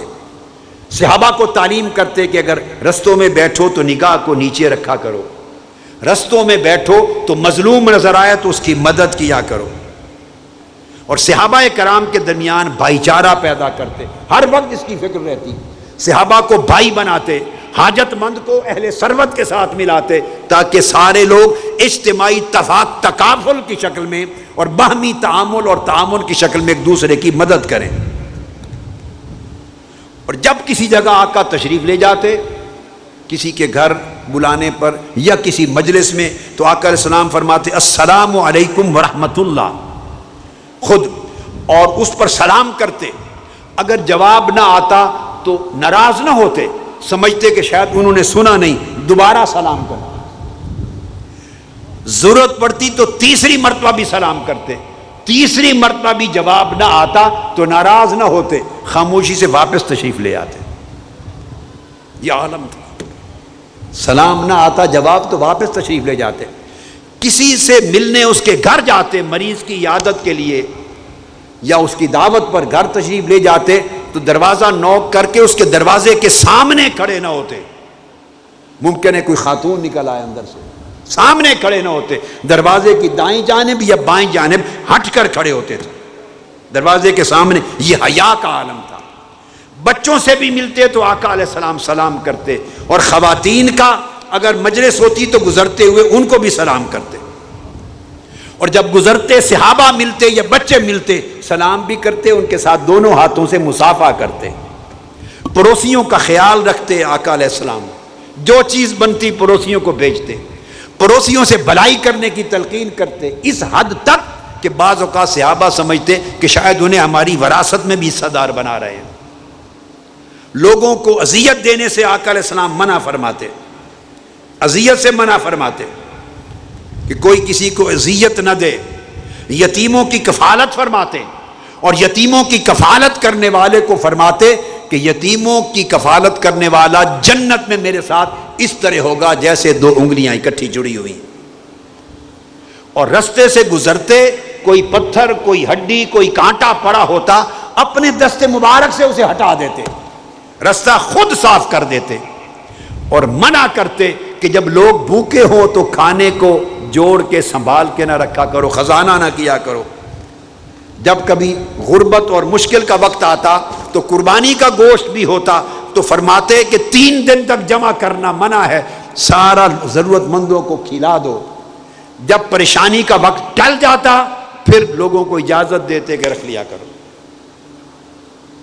آقا علیہ الصلوۃ والسلام حتیٰ کہ اور جو بچے غیر مسلم، ایک بچہ تھا، ایک یہودی بچہ آپ کی مجلس میں آتا، آپ کے جوڑے اٹھاتا تھا، خدمت کرتا تھا، تو غیر مسلم ہونے کی وجہ سے بھی اس کو ذاتی خدمت سے منع نہ فرماتے، چونکہ آپ رحمت للعالمین تھے، رحمت للمسلمین نہیں تھے. صرف مسلمانوں کے لیے رحمت نہیں تھے، تمام جہانوں کے لیے رحمت تھے. تو آپ کی بارگاہ میں آتا، مجلس میں بیٹھ کر جوڑے اٹھاتا، خدمت کرتا، تو آپ اس کو کبھی نہیں منع کیا. وہ بیمار ہو گیا، آپ نے پوچھا وہ بچہ نہیں آتا. 3 دن ہوا، پتہ چلا آقا علیہ السلام کی بارگاہ میں عرض کیا کہ آقا وہ بیمار ہو گیا ہے. اچھا، فرمایا چلو اس کی عیادت کے لیے چلتے. تو صحابہ کرام کو ساتھ لیا، اس کے گھر، یہودی کے گھر عیادت کے لیے تشریف لے گئے. یہ تھا بیمار پرسی کا عالم اور عیادت کا مزاج اور اخلاق. اس کے گھر گئے، اس کے سرانے بیٹھ گئے اور اس کی عیادت کی، اور عیادت کر کے اس کے گھر پہنچ کر اس سے فرمایا اس بچے کو کہ کلمہ پڑھ لو. وہ آپ کی مجلس میں آتا تھا، اس کو وہاں کبھی نہیں فرمایا تھا. آپ کی مجلس میں بیٹھتا تھا، وہاں نہیں فرمایا تھا، معلوم ہے یہودی ہے. جب اس کے گھر تشریف لے گئے، عیادت کی، تو وہاں اس کے سرہانے بیٹھ کے فرمایا کلمہ پڑھ لو. صحابہ کرام کو یہ حکمت سمجھ نہیں آئی کہ ادھر مجلس میں روز آتا ہے، کبھی نہیں فرمایا، اس کے گھر آ کے آج فرما رہے ہیں، سمجھ نہیں آئی. اس نے اپنے باپ کی طرف دیکھا، اس کا باپ اس کے ساتھ ہی کھڑا تھا. اس نے کہا مجھے کیا دیکھتے ہو، کبھی ایسا خوش نصیب بھی کوئی ہے محمد اس کے گھر جا کر کہیں کلمہ پڑھ لو، جو بات کہہ رہے ہیں مان لو. اس نے کلمہ پڑھ لیا، کلمہ اس نے پڑھا. آپ اس کے بعد نکلے، گھر سے باہر قدم رکھا، ابھی گلی میں ہی تھے کہ اس بچے کی روح پرواز کر گئی، اس کی ڈیتھ ہو گئی. وہیں خبر پہنچی مر گیا. آقا علیہ السلام نے فرمایا اس اللہ کا شکر ہے جس نے میری وجہ سے اس کو دوزخ سے بچا لیا. وہ دیکھ لیا تھا کہ جا رہا ہے، اس کو کلمہ پڑھا کے آئے، یہ اس کی خدمت کا صلہ عطا کیا. وہ جو مجلس میں آ کے خدمت کرتا تھا اس کا صلہ عطا کیا، ایمان دے کے دوزخ سے بچا لیا. اس طرح کرم کرنے والے تھے آقا علیہ الصلوۃ والسلام. یہ حضور علیہ الصلوۃ والسلام کے اخلاق تھے. یہ آپ کا پورا پیکر ہے جس کا ایک مختصر سا نقشہ آپ کے سامنے وقت کی گنجائش کے مطابق میں نے رکھا. اس کا بیان تو کوئی پوری عمر کرتا رہے تو نہیں ہو سکتا. اس امید سے کیا ہے کہ ہم اپنے اخلاق آقا علیہ السلام کے خلق حسن کے تذکرے سے سنواریں، اور وہی بات اس میں سے جتنا لے سکتے ہیں اتنا رنگ چڑھا لیں۔ تو میری بہنیں اور بیٹیاں بھی سن رہی ہیں ادھر اعتکاف گاہ میں، اور آپ بھی سن رہے ہیں، اور آقا علیہ السلام کی اس سیرت پاک اور اخلاق حسنہ کے اس نقشے سے بڑھ کر کامیاب، عزت والی، پرسکون پرراحت زندگی اور کیا ہوگی؟ تو کیا ممکن ہے کہ آپ کچھ رنگ چڑھا لیں؟ بتائیں، ہاتھ کھڑا کر کے بتائیں، ممکن ہے کہ کچھ رنگ چڑھا لیں؟ اگر یہ رنگ چڑھ جائے تو کیا بات ہے، زندگی کا عالم ہی کچھ اور ہو جائے۔ یہ ماحصل ہوگا ہمارے اعتکاف کا۔ اللہ رب العزت اس کو پوری زندگی سنتے رہیں، اس سبق کو۔ یہ ویسے تو اعتکاف کے سارے خطابات کو سنتے رہیں، مگر آج جو تذکرہ ہوا ہے اس کو تو کثرت کے ساتھ پوری عمر اپنا زیور بنائیں، ہمیشہ سنیں، ہمیشہ سنیں، اور اس سے ہمیشہ سبق لیتے رہیں، روشنی لیتے رہیں، اور اپنے احوال، اخلاق اور اعمال کو سنوارتے رہیں۔